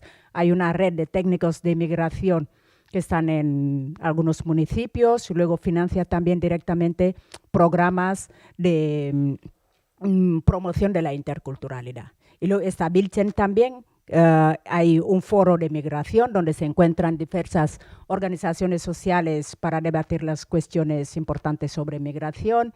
está Era Berean, está Aholku Zeraia. Entonces, el gobierno vasco, Aholku Zeraia es la red para la atención jurídica en materia de extranjería. Entonces, desde el gobierno vasco se han puesto muchos recursos, bueno, no sé si muchos, recursos, por si acaso. El gobierno vasco ha puesto recursos para acompañar a las personas migradas, ¿no? En algunos casos, el tema de Aholku Zeraia, que es la atención en materia de extranjería, cualquier persona, deseas contratar a una persona migrada o tú mismo eres una persona de origen extranjero y tienes dudas sobre papeles, puedes llamar o mandar un email. Y luego también Biltzen hace una parte dentro de esta red que es la atención por email y telefónica, y da formación también y charlas informativas sobre extranjería. De hecho, en Donostia están programadas 2, hago un poco de publicidad, Barcato, sobre la regularización extraordinaria, el 16 para profesionales en el San Telmo, hay que inscribirse, y el 12 en la calle Andía, en el gobierno vasco, para cualquier ciudadano o ciudadana que esté interesado en saber los requisitos sobre la regularización extraordinaria que está en marcha. Entonces, esto es una parte. Nosotras nos dedicamos más a temas de formación y sensibilización, que es reforzar las capacidades de las profesionales que intervienen con las personas migradas. Entonces, es un poco como está concebido nuestro servicio. Nosotros damos formación a los departamentos de gobierno vasco como seguridad, la Ertzaintza, las policías locales. Damos formación en Arkaute, la Academia Vasca de Policía, sobre un poco el trato con las personas migradas. Bueno, los resultados van llegando. Se está trabajando en esto con, por ejemplo, personal de Osakidetza. Trabajamos contenidos relacionados con concepciones culturales sobre salud y enfermedad, con los servicios sociales en general, que sean de las diputaciones forales o de los ayuntamientos, pues les suelen interesar mucho temas relacionados con violencia machista contra las mujeres migradas, roles de género, estilos educativos, temas claves culturales. Entonces nosotros estamos para acompañar a los profesionales para reforzar sus capacidades para intervenir, por una parte. Y luego y esta formación también se da a las organizaciones sociales, ¿no? Como Cáritas, Cruz Roja, bueno, todas las que hay, el tercer sector en general.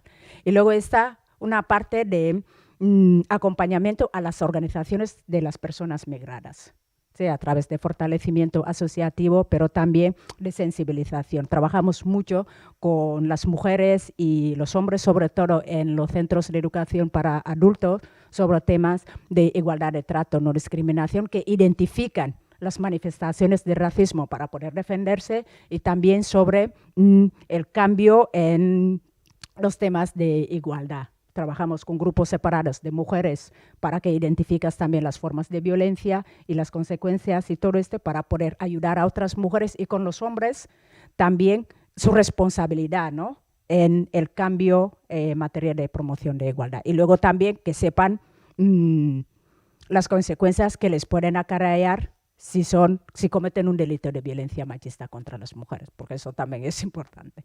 Entonces, desde ahí intentamos trabajar. Y luego los otros servicios de gobierno vasco, pues los técnicos de migración, por ejemplo, su papel sería desplegar todo ese marco intercultural en los municipios donde están. Nosotros, como Biltzen, cubrimos todo Euskadi y vamos un poco atendiendo a todos los profesionales y demás. Gracias. Sí, buenos días. Muchas gracias a las dos. Lourdes, quería preguntarte un poquito, has dicho que hacéis trabajo de calle, bueno, más que de calle, que acudís a los clubs y de Alterna y tal. Entiendo que para una asociación como Vagalume, entrar en un club de esos, un club de Alterne, tiene que ser algo bastante agresivo, entrar en un ámbito de sordidez máxima, etcétera. ¿Puedes hablarnos un poco de en qué consiste ese trabajo de calle, por favor? Bueno, en el trabajo de calle se lleva haciendo ya desde hace muchísimos años, y lo que se hacen se hace una programación, de cada semana se realizan salidas con coche de 2 educadoras normalmente, siempre van 2 personas. Son sobre 60 kilómetros a la redonda, ¿no? Galicia tiene mucha población rural y bueno, ahí los clubs están casi todos eso en la carretera. Entonces lo que se hace es ir a puerta fría, no llamamos antes ni nada de eso, no vamos acompañadas de la policía. Se pide permiso para poder entrar. Normalmente ya después de una trayectoria ya de muchos años no suele haber problema porque a ellos también les interesa que no parezca que hay algo que ocultar, ¿no? Se les pide permiso para poder hablar con las mujeres. Hay clientes en ese momento, puede haber clientes, entonces en algunos espacios te permiten hablar en la propia sala y en otros te ceden un lugar, ¿no?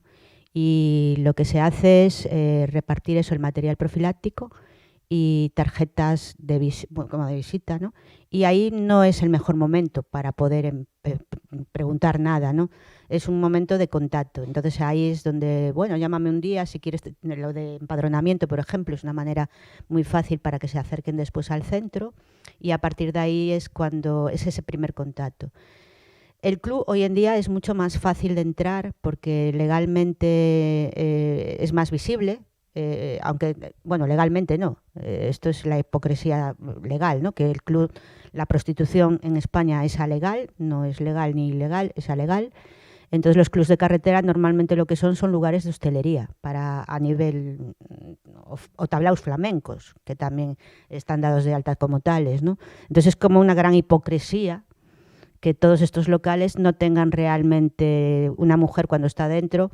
La mujer está ejerciendo prostitución, si llega la policía no la va a detener o no le va a decir nada por estar ejerciendo prostitución, sino por estar en situación irregular o por no tener contrato de trabajo si dice que es camarera.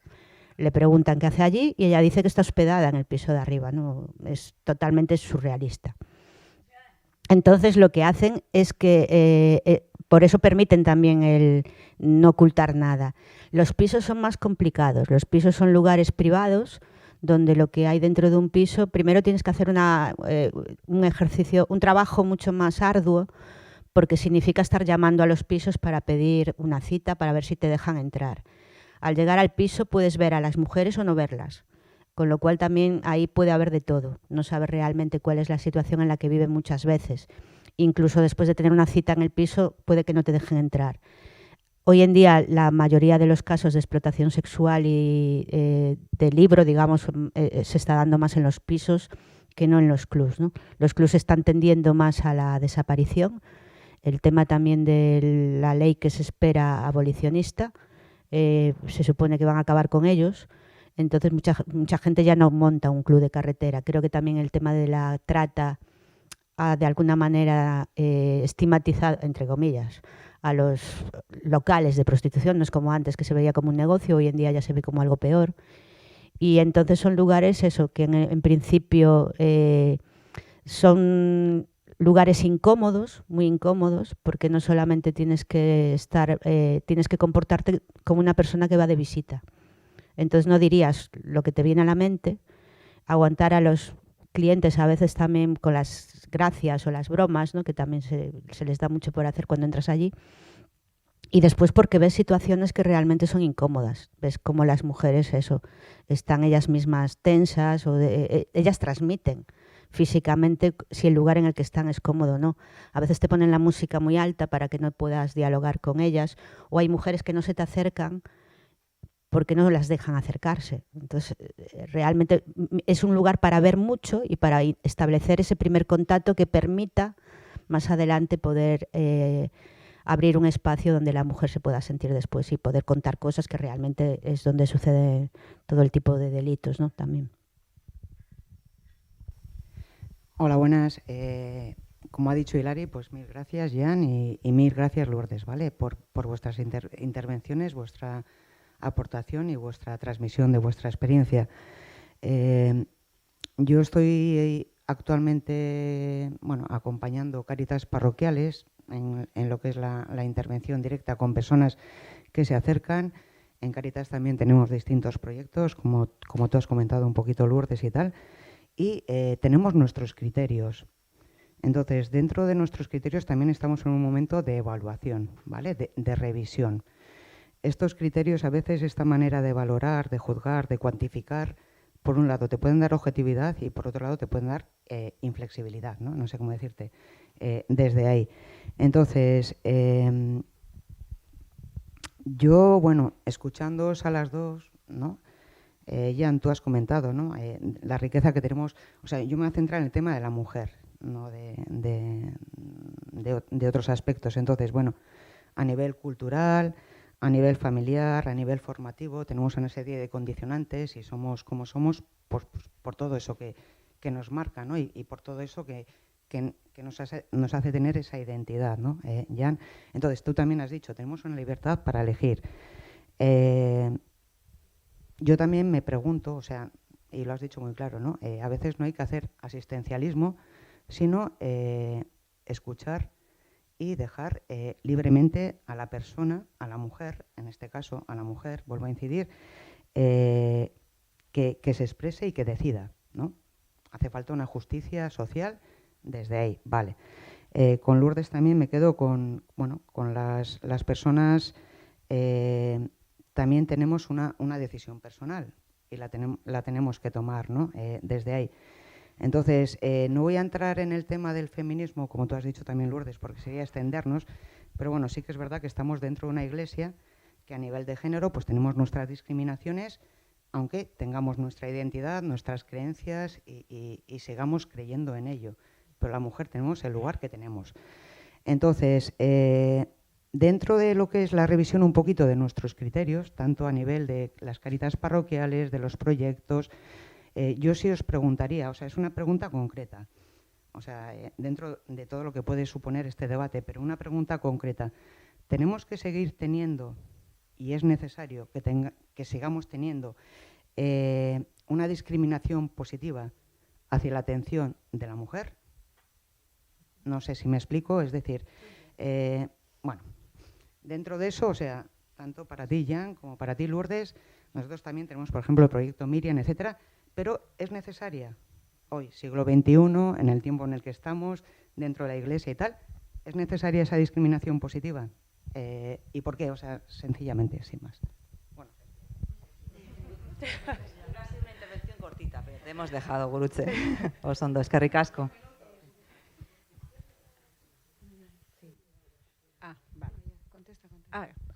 Vale. Eskerrik asko. Bueno, voy a ser rotundamente sí. Y yo hablo de acciones positivas y de medidas afirmativas, ¿no? Porque el término discriminación lo prefiero utilizar cuando eso es, se te da un trato desfavorable basado en una característica protegida y sin una justificación, ¿no? Que sería la definición de discriminación. ¿Por qué sigue siendo necesario esas medidas de acción positivas? Porque básicamente no hemos llegado a la igualdad. No hemos llegado a la igualdad. Y las medidas de acción positivas sirven para corregir una discriminación estructural que existe, ¿sí? Y eso sigue estando aquí. Las mujeres en general, como la mitad de la humanidad, siguen sin tener el mismo acceso a los bienes, al reconocimiento, al poder, a la riqueza de los países. Esto en todos los países del mundo, con sus matices, pero sigue siendo así. Y las mujeres migradas, mucho menos todavía aquí, porque además se añaden otros factores que les hacen que al final terminen siendo con una mayor sobreexposición a la violencia, a la explotación y a la discriminación. Entonces, rotundamente, sí hay que hacerlo. Yo comparto también totalmente la opinión y creo que, desgraciadamente, nosotros en el equipo incluso nos planteamos muchas veces si es necesario un programa específico de prostitución y trata hoy en día, ¿no? Viendo cómo se sigue, el ritmo que sigue la sociedad y cómo sigue siendo un tema tabú y sigue siendo un tema estigmatizante totalmente, desgraciadamente por ahora sigue siendo necesario. Ojalá dentro de unos años podamos vernos y no fuese así, pero por ahora sigue siendo necesario.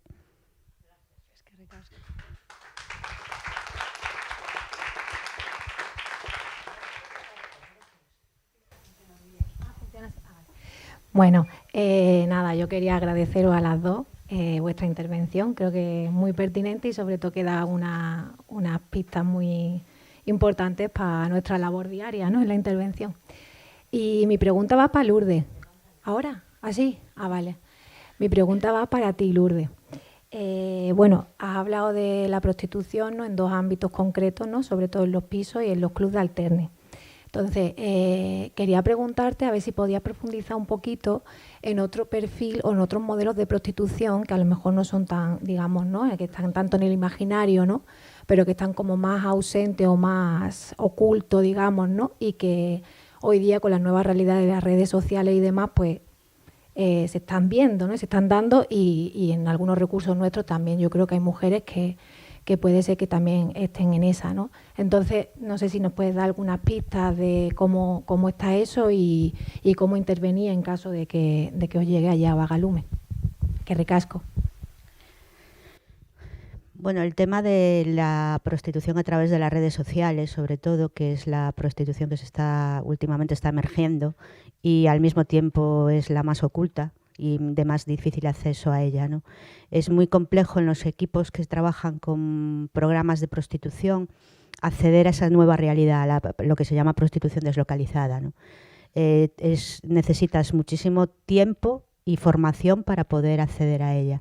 Sí es verdad que están llegando muchas chicas jóvenes, sobre todo, que son las que dan mayoritariamente la pista, ¿no?, de que se están utilizando mucho lo que es las webcam, que ellas mismas a veces no consideran ni siquiera que sea prostitución.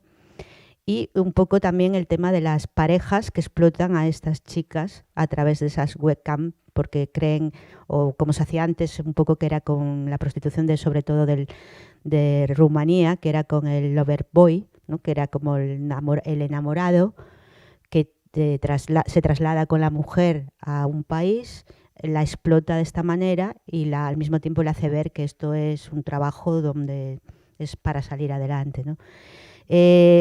Yo creo que está habiendo también ahora muchas organizaciones que tienen que ver, en este caso sobre todo con la Iglesia evangélica, que están más centradas en ese trabajo, en buscar, ¿no?, nuevos accesos a través de distintas situaciones, pero ya te digo, es un tema bastante complejo porque es difícil de acceder a él, ¿no? Entonces lo que hace es que tengamos que formarnos para poder acceder, porque los medios, las redes sociales son muy difíciles de llegar a ellas, ¿no? Sí que te encuentras con que hay mujeres que llegan a través del Facebook, que tampoco no es algo que ahora habitualmente se utilice mucho aquí, pero no te puedo contestar mucho porque nosotros por ahora nos dedicamos solamente a la prostitución más, digamos, clásica o de calle.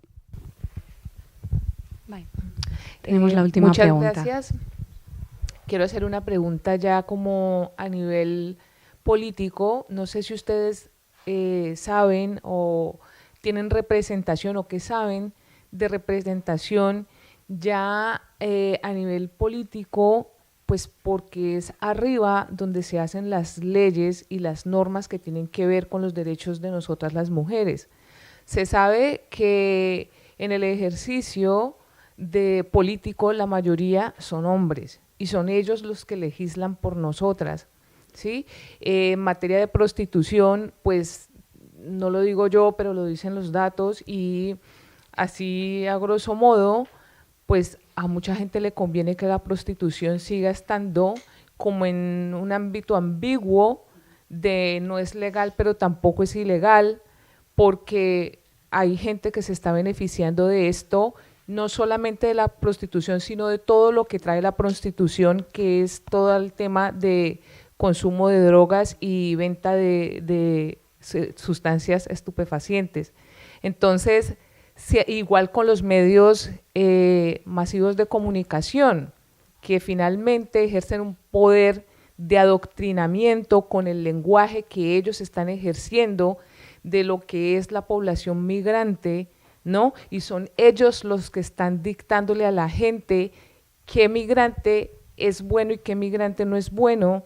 Cuando se comete un delito, a quién le van a nombrar la nacionalidad y a quién no, ¿no? Y esa categorización humana que se está haciendo. Entonces, creo que desde arriba, porque claro, yo no digo que el trabajo que se haga con las entidades y las fundaciones no sirva, sirve muchísimo, pero sí que quisiera saber si hay una representación arriba en el poder que pueda estar trabajando con ellos para poder ir cambiando esta mirada de todo lo que está pasando, o por lo menos chinchar, ¿no? Hacer una puya. Es una buena pregunta para cerrar, es que ricasco. Yo creo, bueno, no se habló, pero evidentemente la incidencia política es fundamental a la hora de hacer los cambios sociales. Si no hay incidencia desde las organizaciones, pues no vamos a cambiar absolutamente nada. Evidentemente tienes toda la razón. El negocio de la prostitución es uno de los 3 primeros negocios mundiales que hay, la explotación sexual. Entonces, los intereses que se generan son muy grandes y no solamente a nivel sexual, sino que hay un negocio que va desde los taxistas, los vendedores de ropa, los que hacen todo tipo de negocios en los clubs de prostitución, hasta los políticos, ¿no? Que de alguna manera no se mojan porque hay un lobby económico, ¿no? Detrás, ¿no? Creo que en España hasta ahora eso funcionó y por eso está en esa situación, en ese limbo, digamos, legal. Pero es que es lo que hablaba antes de los clubs, todo el mundo sabe lo que se mueve en un club. Y las mujeres no solamente son explotadas sexualmente por el tema sexual, valga la redundancia, sino que es para el consumo de drogas. Trapichean con la droga dentro de los clubs porque los dueños de los clubs las obligan, igual que las obligan a consumir para poder seguir trabajando. Todo eso forma parte de un gran negocio económico. Cuando tú vas a un club te puedes encontrar desde el taxista de cabecera, que es el que las lleva y las trae, hasta el que está vendiendo la ropa, que utilizan ellas normalmente allí, vendedores de temas de cremas, de todo ese tipo, los que venden la comida. Hay un montón de negocios paralelos alrededor de la prostitución. Desgraciadamente, a nivel político, muchos de los políticos que a veces pueden ser... igual no es políticamente correcto lo que voy a decir, ¿no? Pero que son clientes. Los señores y señoras que socialmente pueden ser pues eso, visibles y que pueden representar a la ética, son clientes. La iglesia, la policía, cualquier tipo de los clientes, decía una compañera mía, son nuestros padres, nuestros amigos y nuestros vecinos. Cualquier persona o cualquier hombre, en este caso, es potencialmente cliente de prostitución y después se sentará el domingo a la mesa a comer con su familia. Entonces, como es una doble vida, esa doble vida se quiere mantener y no se quiere quitar. Pasa con los partidos políticos. Los partidos políticos no están definidos totalmente en abolicionismo y reglamentarismo. No les interesa, es la ambigüedad. Se juega mejor con la ambigüedad porque así comemos todos. Y las decisiones valientes hay que tomarlas, pero no las toman. Y lo hablo porque también incluso mantienen a las organizaciones. Las organizaciones están cogidas, digamos, a través de las subvenciones y del dinero, ¿no? Entonces, muchas veces te callas y no protestas, ¿no? Muy valiente. Gracias.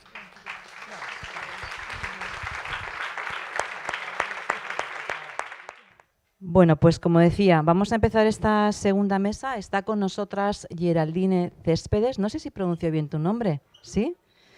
Geraldine, vale. Ella es teóloga católica, es religiosa, es de República Dominicana.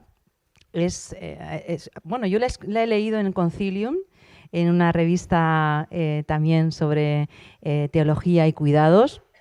Y es la autora de este maravilloso libro que tenemos aquí, Ecofeminismos, Teología saludable para la tierra y sus habitantes.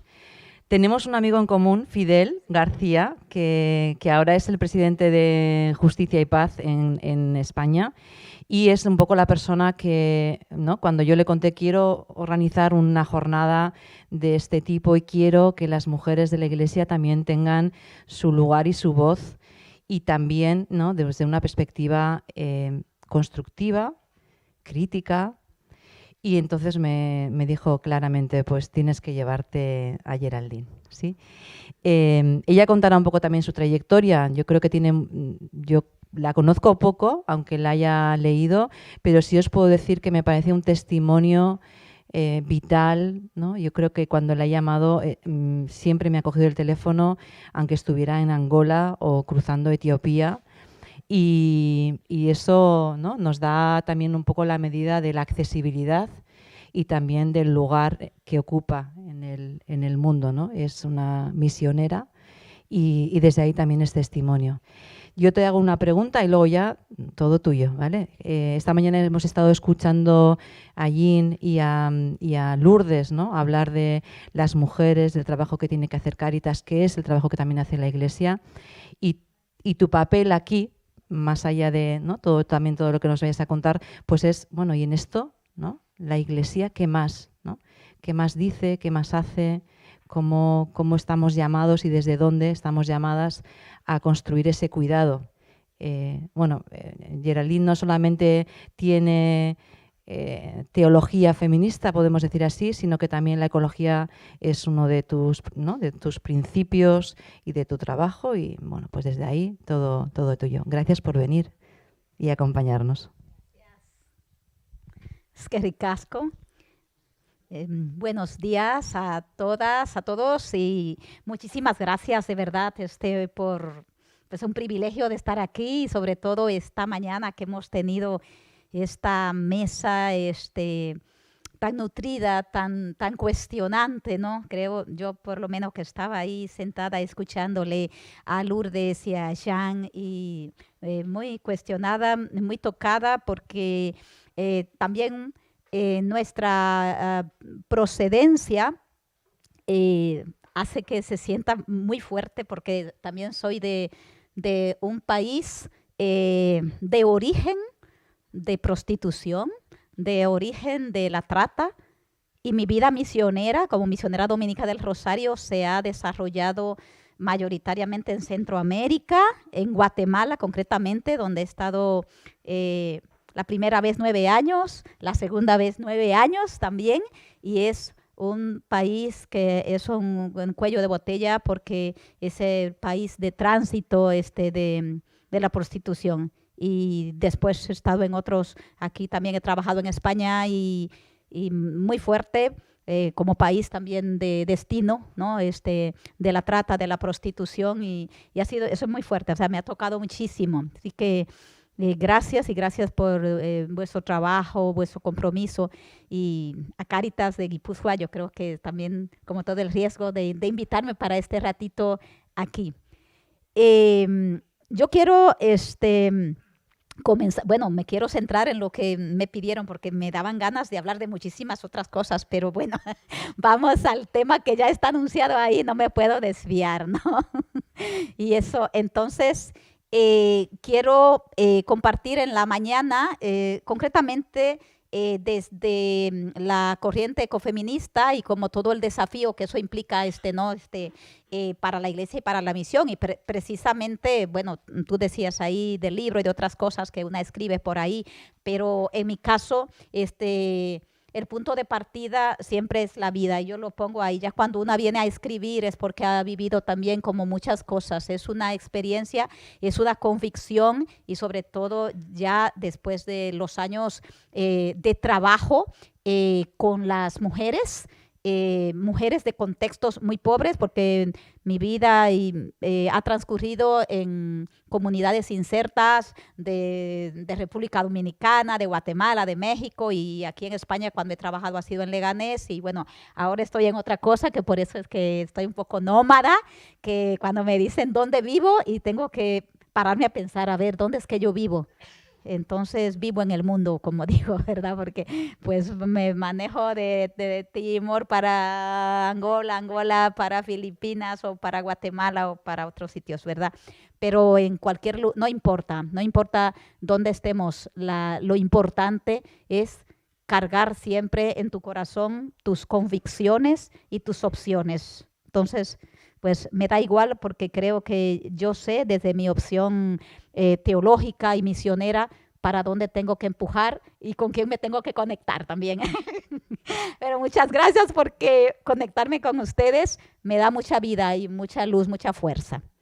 Entonces quiero compartir un poquito en esta mañana algo que es un tema muy grueso, muy grande, pero bueno, vamos a ver como algunas pinceladas. Y es lo de ecofeminismo, iglesia y misión, todo el desafío que eso representa. Y yo sitúo siempre como un punto de partida que desde mi ser de mujer de iglesia lo tomo de la Laudato Si en el número 139. Y quisiera que alguien que está por aquí me pueda leer esta frase de Laudato Si. Muy bien, y como vengo de América Latina, tenemos, además de la Laudato Si, que nos inspira mucho y me sirve de punto de partida también para eso, una cita de querida Amazonía, que ustedes saben que es un documento, bueno, un acontecimiento, pero recogido en un documento fundamental que tiene de todo el trasfondo del Sínodo de la Amazonía. ¿Quién me quiere leer por allá esta frase? Muy bien, muy bien. Ay, sí, sí, tienes razón. Aquí, como hay una grande, si hubiese estado yo, no pasa nada. Entonces, nos ubicamos desde ahí como de eso de la interconexión. Ese tejido que tienen ahí es de una niña de Eslovenia, me parece, bueno, no puse completo, pero de una chica de 13 años de Eslovenia, donde ella está representando cómo interpreta eso de que todo está interconectado, todos y todas estamos, todo está interconectados. Entonces, eso es fundamental para entender como el planteamiento de la perspectiva ecofeminista y cómo es que nosotros tenemos que entender hoy día como ese clamor, ese llamado. Entonces, ahí es donde yo ubico como la emergencia, que yo considero como un acontecimiento del espíritu, el que esté como tomando fuerza esa nueva perspectiva relacional que busca responder a lo que yo llamo las dos formas más crudas, más acuciantes en que se expresa hoy día el sufrimiento ecohumano. Y son, desde mi punto de vista, el grito de las mujeres y el grito de la madre tierra. Entonces, en la articulación de esas dos perspectivas es que yo me encuentro en la vida práctica, ¿verdad? También en las luchas de las mujeres, donde yo vengo participando desde muy joven, porque yo he estado mucho desde el ser creyente en los núcleos Mujeres y Teología, en los movimientos feministas y ecofeministas, ¿verdad? Entonces, ahora para mí está como muy claro que la corriente ecofeminista es la que mejor está articulando la respuesta a estos dos grandes gritos de la humanidad. Entonces, el ecofeminismo es la confluencia de esas dos corrientes, el movimiento feminista, el movimiento ecologista, desde una perspectiva crítica, que yo considero que son como las más prometedoras en estos momentos dentro del pensamiento crítico. Claro, estoy hablando muy en general porque tendríamos que entrar en muchos matices, porque hay cada movimiento ecologista y cada movimiento feminista con distintas tonalidades, con distintos matices. Pero a mí me interesa una cuestión que es muy interesante también para desde la perspectiva de conversión, de transformación desde las iglesias, y es que de lo mejor que encontramos en las corrientes feministas y ecologistas críticas, el planteamiento fundamental es que no necesitamos limpiar la fachada, es un cambio sistémico. Entonces, eso es muy importante, la apuesta por un cambio sistémico, y en este sentido buscan desmontar como desde abajo, ¿no? ¿Qué es lo que está a la raíz? ¿Qué es lo que está a la base? Y sobre qué se ha edificado como esa relación entre los seres humanos y la naturaleza, entre hombres y mujeres. Y ahí es donde me encuentro que el ecofeminismo, esa es una de mis imágenes preferidas también, que es ya la jaula vacía, porque nos hemos escapado, porque hemos saltado de ahí. Entonces entiendo que el ecofeminismo lo que pretende es soltar dos pájaros de una jaula. ¿Cómo es el refrán aquí en España?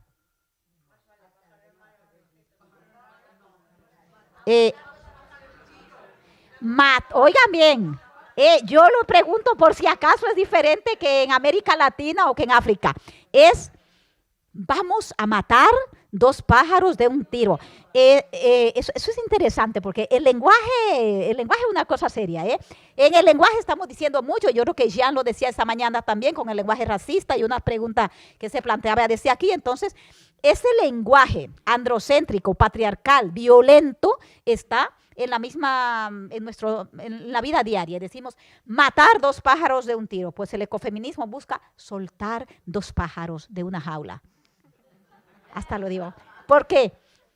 O sea, en el contexto de guerra, en el contexto de violencia que vivimos hoy, pues no podemos seguir reforzando ese armamento. Todo lo que hay de fondo en ese simple refrán viene a decirnos a qué se resiste el ecofeminismo, ya esa corriente armamentista de violencia, de dominio, de matar y bueno, entonces ahí está. Y cuando presento en esta jaula quiénes son esos 2 pájaros de los que yo hablo, la tierra y las mujeres, son los 2 pájaros que a lo largo, históricamente, han estado atrapados dentro de lo que es el sistema androcéntrico patriarcal. Entonces tenemos mujeres, tierra.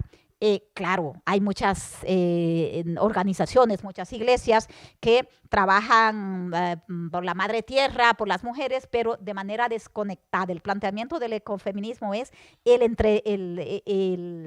tejido, ¿no? El tejido, cómo se entrelazan estas 2 cuestiones y que desde el punto de vista de la fe lo vemos como en la línea de lo que planteaba el Concilio Vaticano II, pues son los 2 grandes signos de nuestros tiempos, 2 grandes gritos frente a los cuales no podemos mirar para otro lado, no podemos pasar de largo y decir que no nos hemos enterado de estos 2 grandes clamores y que representan 2 áreas en las que padecemos las formas más agudas de injusticia y de violencia y que son los 2 tipos de relaciones que urge transformar hoy día si queremos seguir siendo decentes, no siendo humanas. Una pregunta doble. Aquí pongo estas flechitas porque el ecofeminismo lo que hace es lanzar una pregunta doble a nuestra vida, a nuestras conciencias. Y una es, ¿y cuál es el impacto que está teniendo la crisis ecológica en la vida de las mujeres? Y la pregunta viene también al revés. ¿Cuál es el impacto que están teniendo las mujeres, o que están haciendo las mujeres en su acción para hacer frente a la crisis ecológica? Si nos quedáramos ahí, tan solo como en esa pregunta, tendríamos como mucho que analizar desde los contextos particulares en los que nosotras nos encontramos. Entonces, ahí está una cuestión que nos la tenemos que plantear, que analizar, porque las mujeres son, y hay muchos datos de estos, las víctimas principales, mayoritarias también, de todo lo que es como la crisis socioambiental. O sea, tú lo ves hasta en cuestiones de la vida cotidiana. Yo ahora vengo de Angola, imagínense, aquí hay varias que han estado en Angola. ¿Cuántas nos daría ganas de bañarnos más que una vez al día, verdad? O bañarnos 3 veces al día. A ti no, pero con el calor, y si estamos menopáusicas, vieras cómo está la cosa, que te quieres bañar y tal, y allí, qué sufrimiento. Yo hace 4 días que he regresado de estar en Angola, me fui a finales de enero, y el sufrimiento grande es eso, ver que hay que comprar el agua, los camiones de agua, y yo estaba en una casa donde eran 28 personas y jóvenes todas, y de verdad que cuando después de un mes sin ver, no ves ducha, ¿verdad? Y es el jarrito, ¿no? El día. Entonces, claro, te pones a ver quiénes son las primeras también que se enteran cuando no hay agua, cuando no amaneció agua, ¿verdad? Y todo eso, pero también las mujeres, como las que viven también en las zonas más vulnerables, o las que por la misma violencia y del sistema patriarcal son las que cuesta muchísimo, porque bueno, en la distribución patriarcal del trabajo, las mujeres son las que van a cargar el agua, a buscar el agua, pero en ese camino a la fuente de agua, no pasa lo mismo que cuando van los jóvenes, cuando van los niños, ¿no?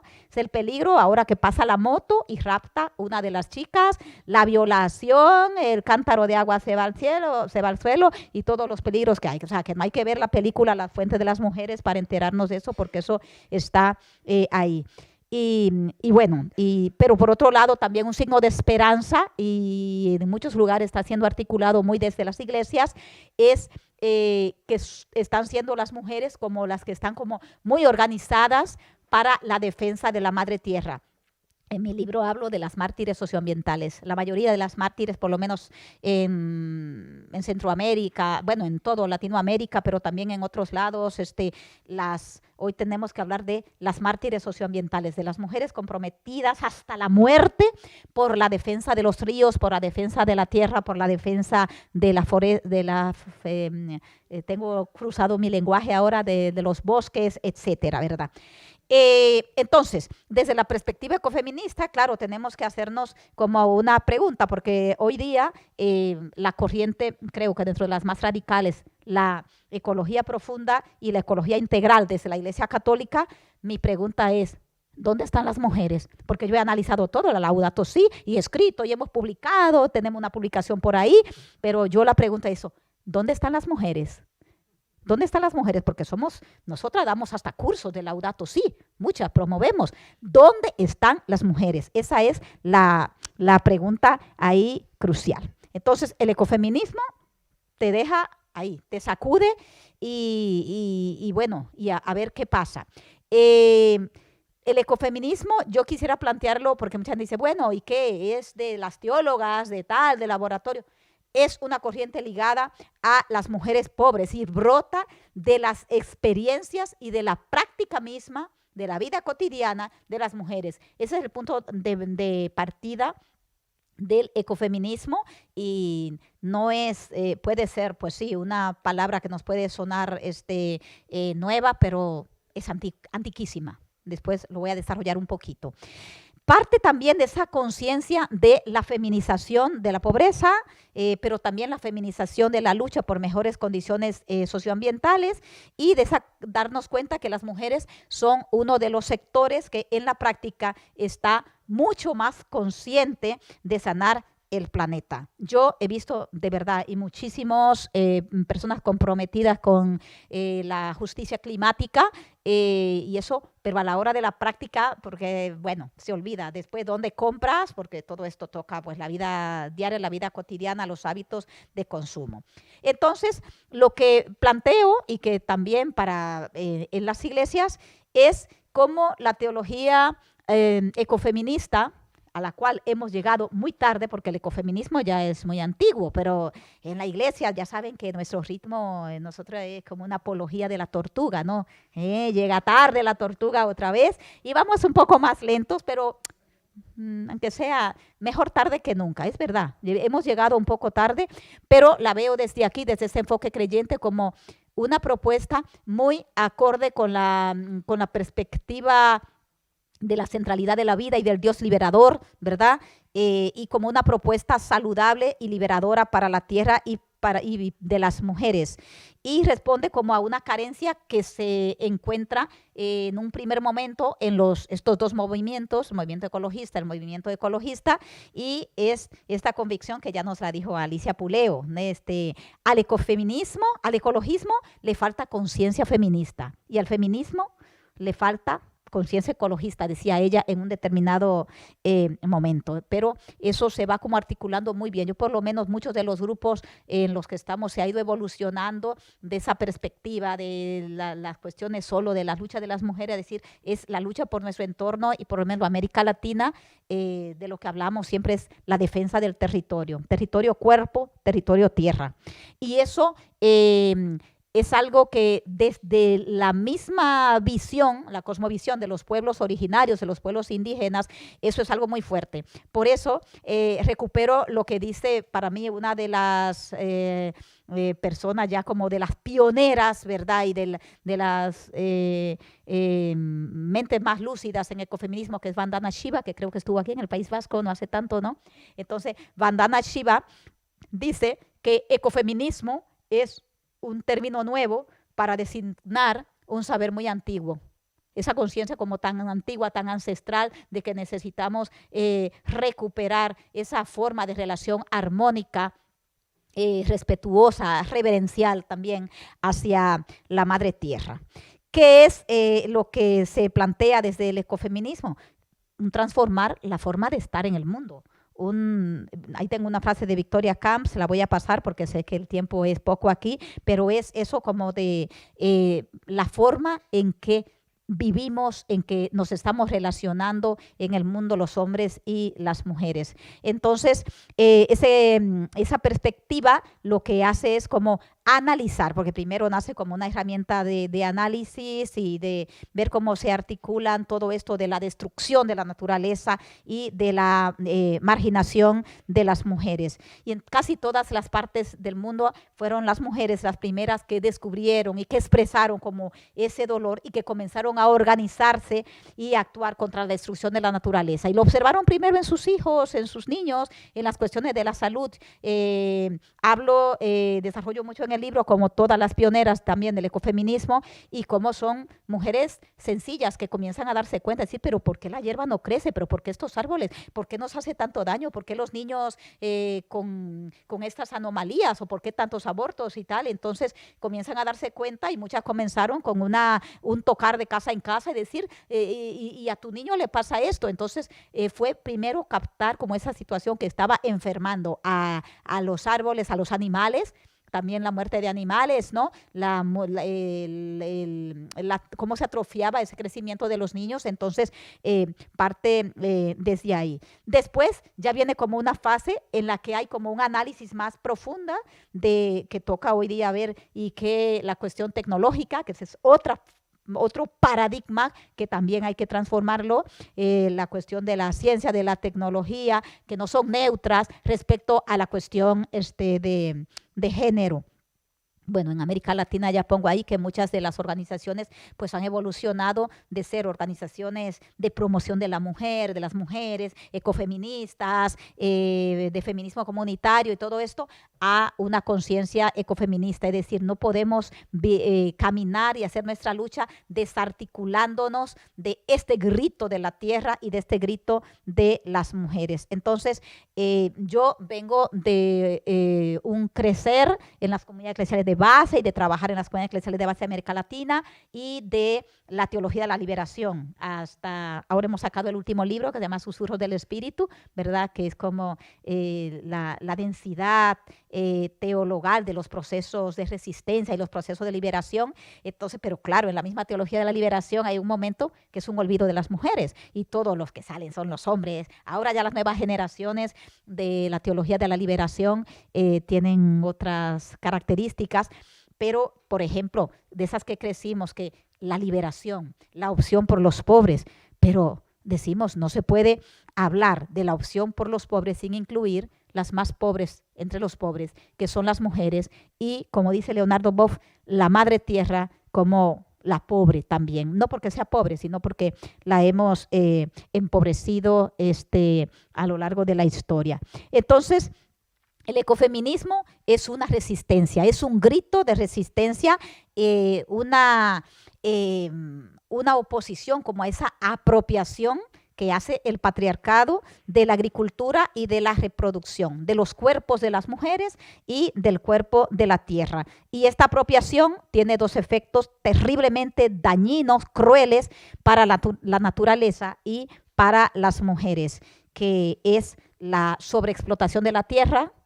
Es terrible, por donde quiera que va, sea en Asia, sea en África, sea en América Latina, sea en Europa, esa codicia, ¿no? La sobreexplotación de la tierra, y que lo vemos hoy día en el extractivismo. En América Latina está creciendo mucho la red de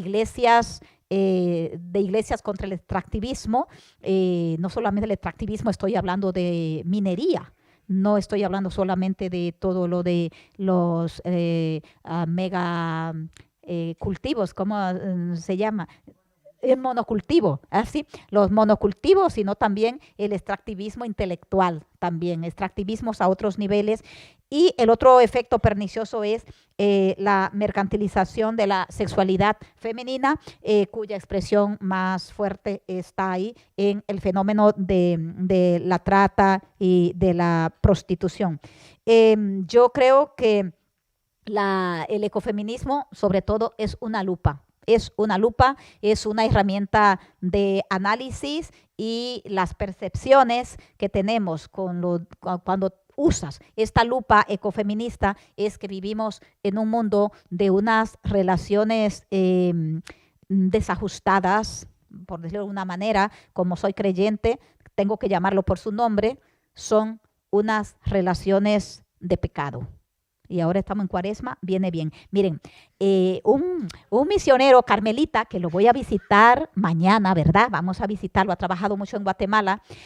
Somos muy amigos, trabajamos allí, ya él está mayor y con problemas de salud y está aquí en el País Vasco. Yo siempre le decía, vamos a ver, estamos en Cuaresma, para ver la conciencia de pecado y tal, y reconciliación y celebraciones de penitencial y tal. Digo yo, mira, dime, ¿ha venido mucha gente a confesarse contigo de pecados así, de machismo, de androcentrismo o de racismo? Dice, ay, no, pues nadie.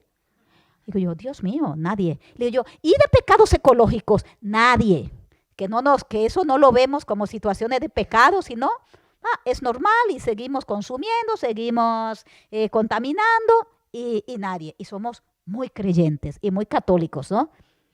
Y vemos las noticias porque de alguna manera somos cómplices, ¿no? Y vemos lo de la prostitución, y vemos lo de la trata, y vemos lo de el feminicidio, y ponemos la televisión, y dice, un caso más de violencia de género, y pasemos a deportes, ¿no? Porque así son los noticiarios aquí. Pasemos, dicen, es que me llama la atención, dice, una noticia terrible, y de una vez dicen, ¿en otro orden de ideas? ¿Cómo que en otro orden de ideas? Vamos, es que, ¿qué vemos? Relaciones desajustadas o situaciones de pecado. Entonces solo vemos en la feminización de la pobreza, y cuando hablamos de la feminización de la pobreza hay que preguntarse ¿y qué pasa con las mujeres? Y eso que el Papa Francisco nos habló de las 3 T, ¿no? Tierra, techo, trabajo. Y todo eso se analiza, y los que estamos en Cáritas, en la pastoral social, todo eso. Pongamos las lentes a ver. Pongamos la lupa a ver qué se ve, qué hay, qué no hay con esas variables. Yo puse una 4T, ¿verdad? Porque puse la tecnología, ¿no? También, entonces, ¿qué pasa con las mujeres y el acceso a la tierra? ¿Qué pasa con las mujeres y el acceso al techo, al acceso al trabajo, el acceso a la tecnología? Son preguntas que hago porque no puedo aquí, pero podríamos pasarnos un día analizando solo qué pasa con la mujer y el acceso a la vivienda, y cómo se ilumina eso desde una perspectiva también religiosa. Entonces, ahí vamos a descubrir otras cosas, porque no es lo mismo, ¿no? Cuando hablas y toda la violencia que hay, lo de la tecnología, ustedes lo decían aquí también, con el tema de la prostitución.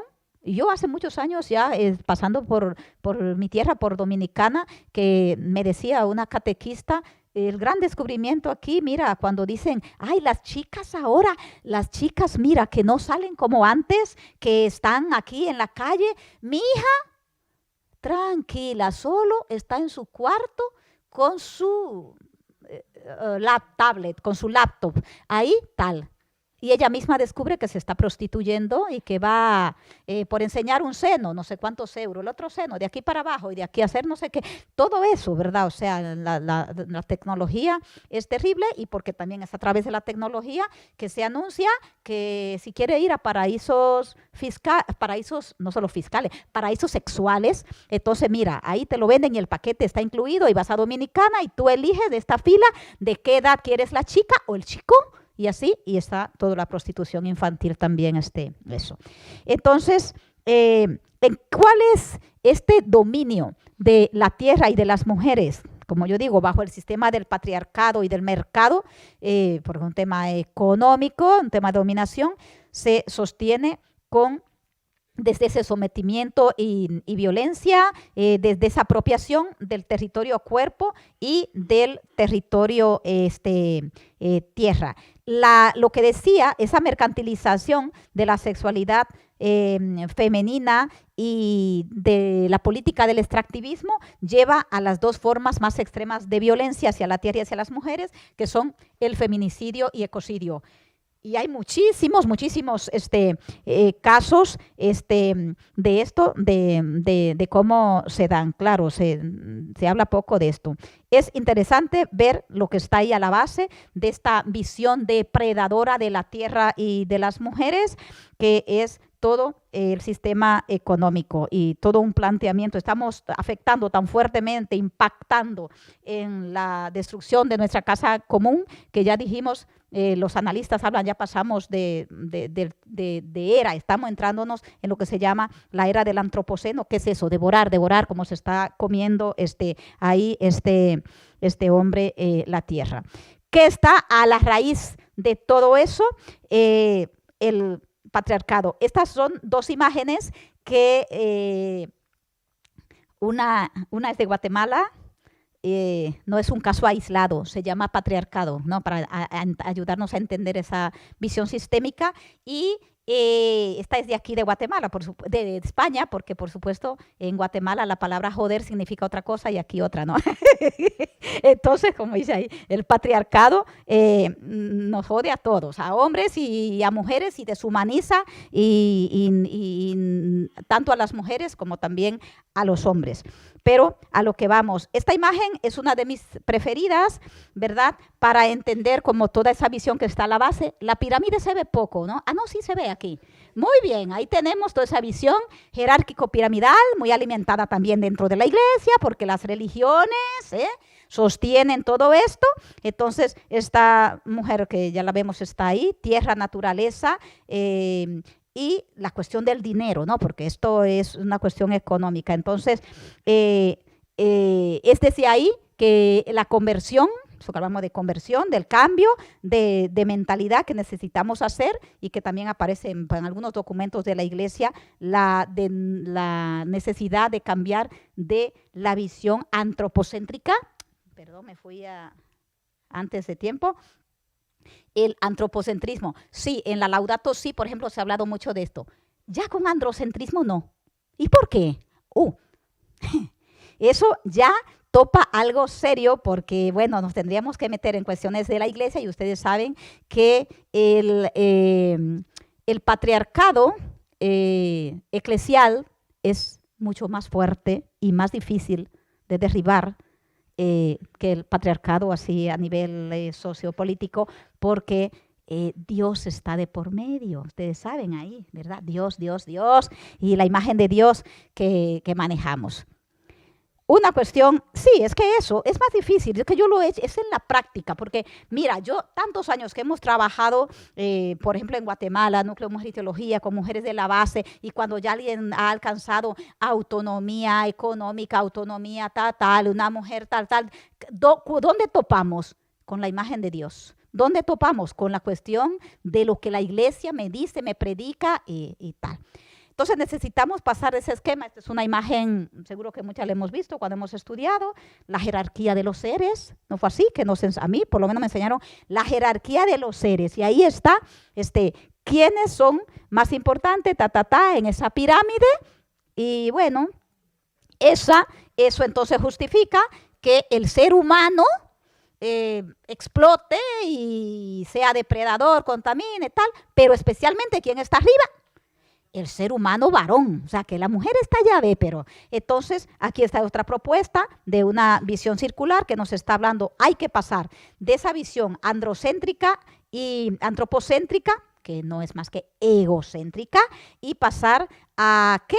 No a una visión donde el centro sea las mujeres, donde el centro sea el ser humano, sino la propuesta es como el biocentrismo, como pues eso, que Jesús coloca la vida en el centro, ¿no? Colocar la vida en el centro, que ya sería un pasar de egocentrismo al ecocentrismo. Entonces, claro, esto es un cambio de mentalidad muy fuerte y de lo que tenemos metido también en el coco desde hace mucho. Una de las cuestiones que a mí me gusta mucho en la propuesta también ecofeminista es la interseccionalidad, ¿no? Ver la interconexión que existe entre todas las formas de violencia que afectan a las mujeres y a la madre tierra. En ese sentido tiene como mucha potencialidad, un sentido como muy esperanzador, porque es holístico e incluyente, porque el sueño es cómo reorientamos todas esas relaciones injustas de la sociedad. Dentro de los ejes principales de ese sentir, pensar y actuar ecofeminista, hoy tenemos lo primero de lo primero, una crítica como a ese patriarcado, a ese capitalismo patriarcal. Segundo, la visión de la interconexión entre todas las opresiones que nos afectan a los seres humanos.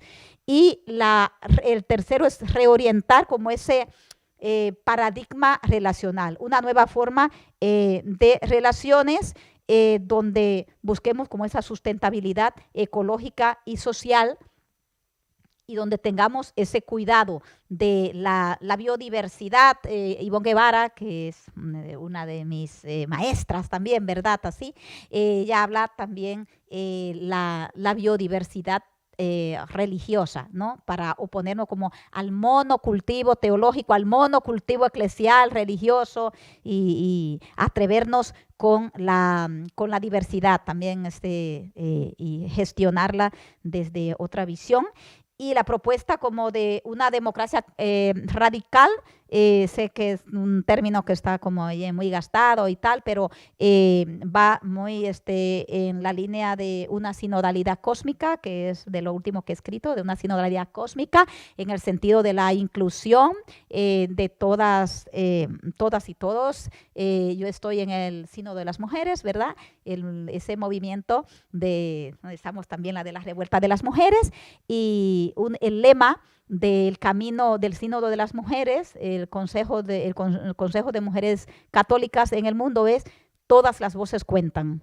Todas las voces cuentan, y hasta que no lleguemos ahí de que todas las voces cuentan, las voces de las personas de todos los tamaños, de todos los colores, de todas las procedencias, de todas las alternativas y estados de vida, pues estamos perdidos, y podemos hacer muchos cursos sobre sinodalidad, y sinodalidad por aquí, sinodalidad por allí, pero no es creíble si esto no se practica. Y bueno, y todo esto yendo a que la vida ha de colocarse en el centro. 5 minutitos, así. Entonces vamos a algo como más religioso. ¿Cuál es la urgencia?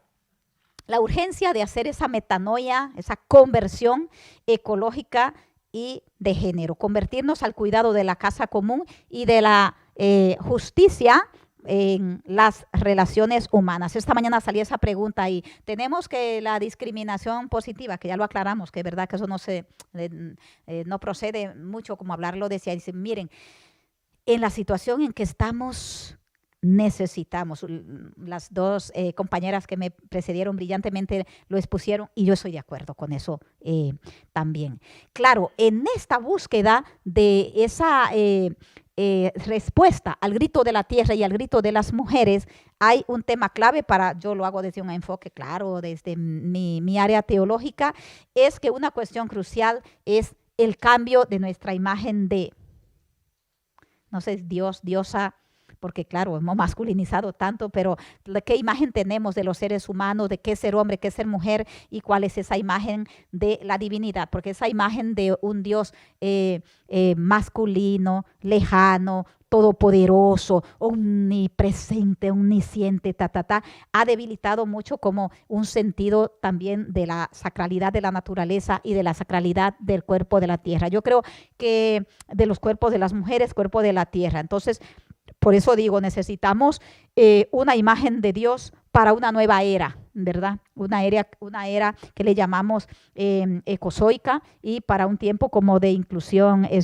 real. La pregunta, si lo que necesitamos no será como una sinodalidad cósmica, y un resorte del cual hay que tirar fuertemente es el tema de la espiritualidad, que en tiempos de crisis socioambiental tiene que ser una una ecoespiritualidad, en ese sentido de reconectarnos con esa sacralidad también de la tierra. Nos hemos separado, nos hemos distanciado y necesitamos como sanear como toda esa visión, porque hemos consumido mucho una teología y una espiritualidad antropocéntrica y patriarcal. Entonces, cómo sanar la tierra, sanar los cuerpos, especialmente los cuerpos de las mujeres, pues necesitamos una espiritualidad y una teología que nos ayuden al florecimiento de las mujeres, al florecimiento de la tierra. Y eso implica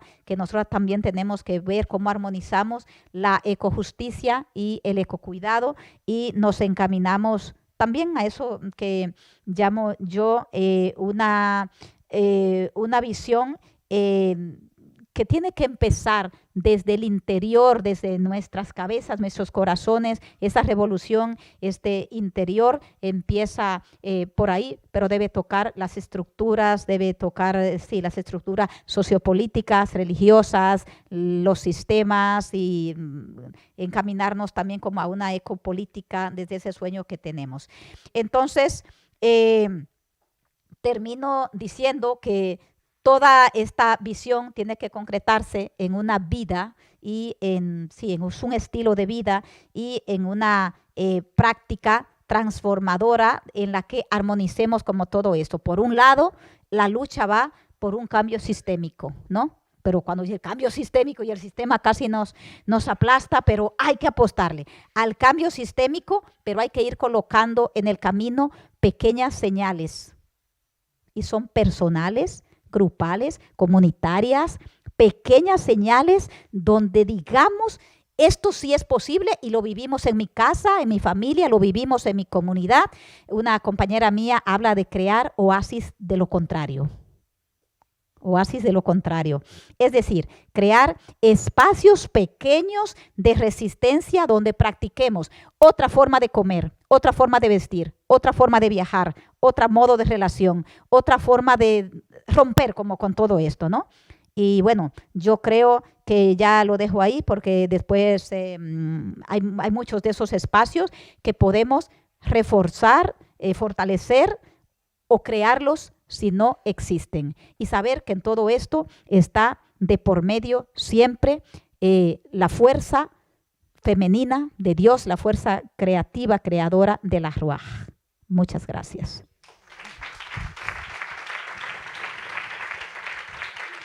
Bueno, Geraldine, felicidades. Te he dejado un poquito más, pero es que yo tenía muchas ganas de escucharte hasta el final. Bueno, yo creo que merece la pena. Y bueno, Josecho, nos parecía importante en la Comisión de Igualdad de Cáritas Guipúzcoa, a las compañeras, cuando hemos organizado esta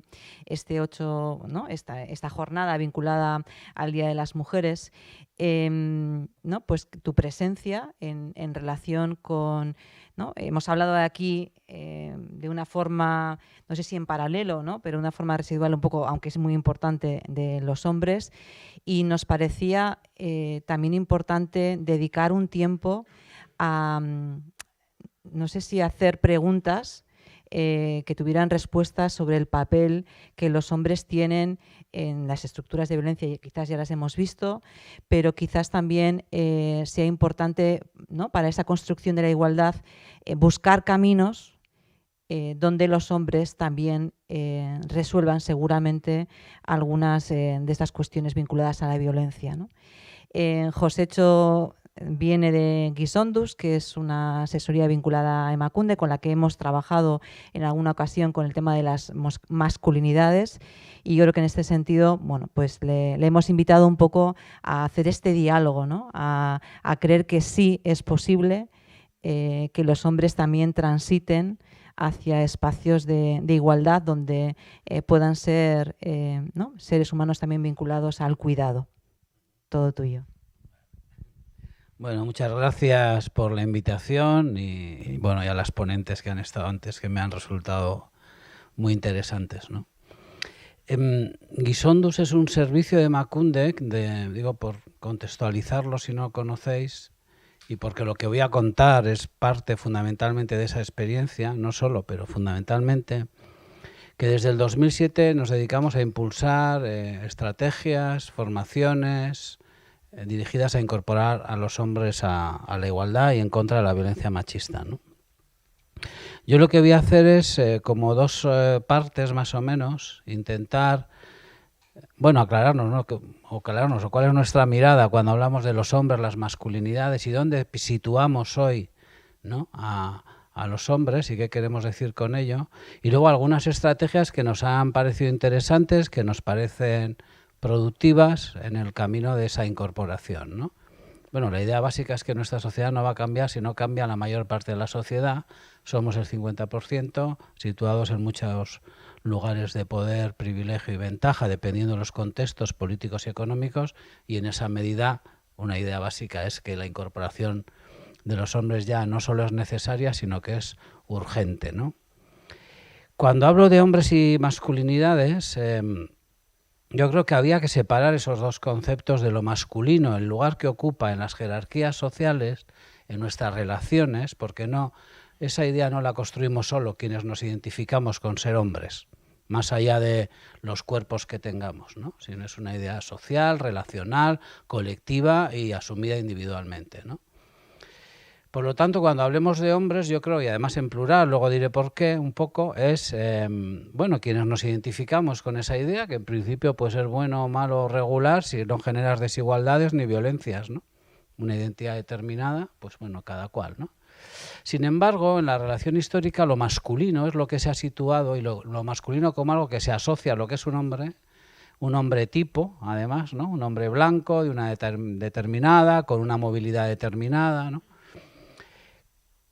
Es el lugar que ocupa en la jerarquía social. En esa medida, una sociedad tan diversa como la de nuestro contexto, y hablo de Euskadi, Estado español, un poco, no de otras, que ya me parece muy interesante esas miradas además, que ya están aquí además, ¿no? Esas sociedades también.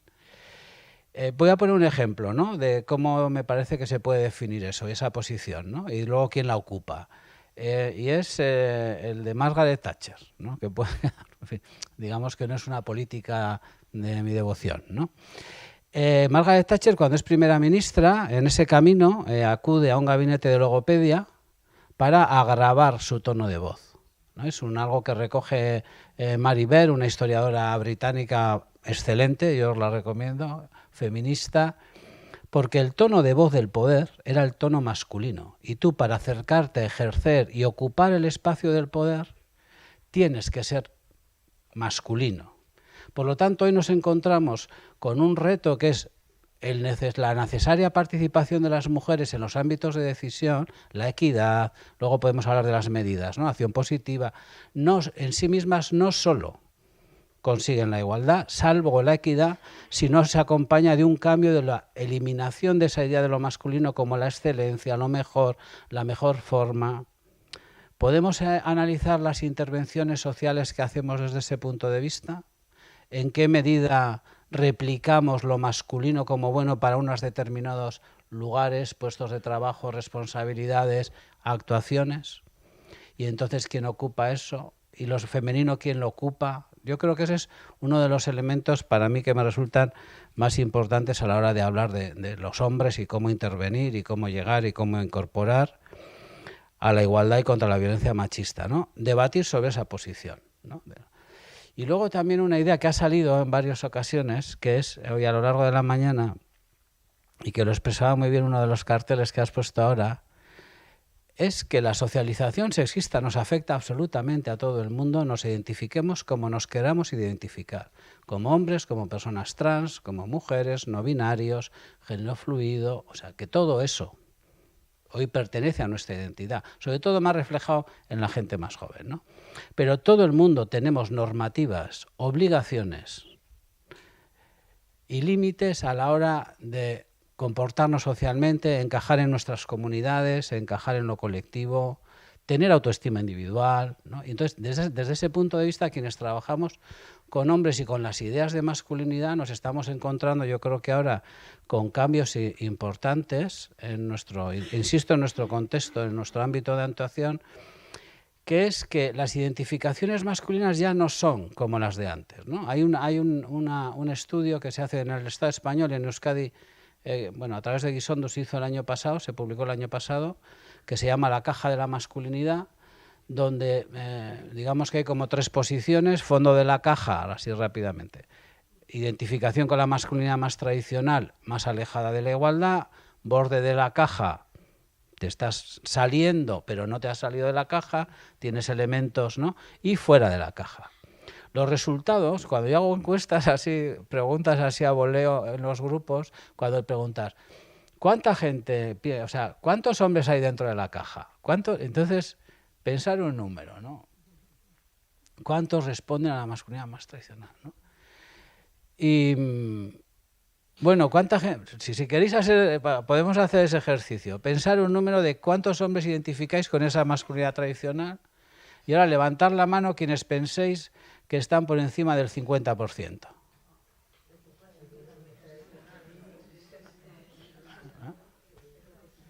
Bueno, el resultado de la encuesta es que el 7% de los hombres vascos se identifican con la masculinidad tradicional. El 7%. ¿Qué significa? ¿Qué significa o a qué nos puede llamar? Ay, perdón, disculpa. ¿Qué significa o una doble mirada de análisis? Una, que no nos sirven las identificaciones anteriores porque les estamos hablando a la hora de la intervención de sus padres y abuelos, luego no hay cercanía, hay distancia. Y luego por otro punto de vista es las identificaciones con un modelo no de masculinidad no están relacionadas con las prácticas igualitarias colectivas ni con lo que lo masculino y el sexismo ocupa todavía en nuestra sociedad. Desde ese punto de vista hay que analizar esos datos. La mayoría está en el borde, un 49%. Pero hay unos datos, ¿no? Esa encuesta también, digo, por ir acercándome a cómo se identifica o nos identificamos los hombres hoy en día, nos da muchas pistas para ver la ambivalencia de los datos. Seguramente todo el mundo que estamos aquí hemos leído en el último mes titulares de estos de la juventud, no sé, el 80, el 70, cualquier frase que empiece con la juventud tomémosla con, en fin, ¿no? No es homogénea. Estos datos lo que nos dicen es que hay opiniones ambivalentes dentro de los mismos colectivos, y quien te dice que la violencia de género es un problema muy grave, también te dice el feminismo ha ido muy lejos, somos los hombres los discriminados, y están en la misma posición.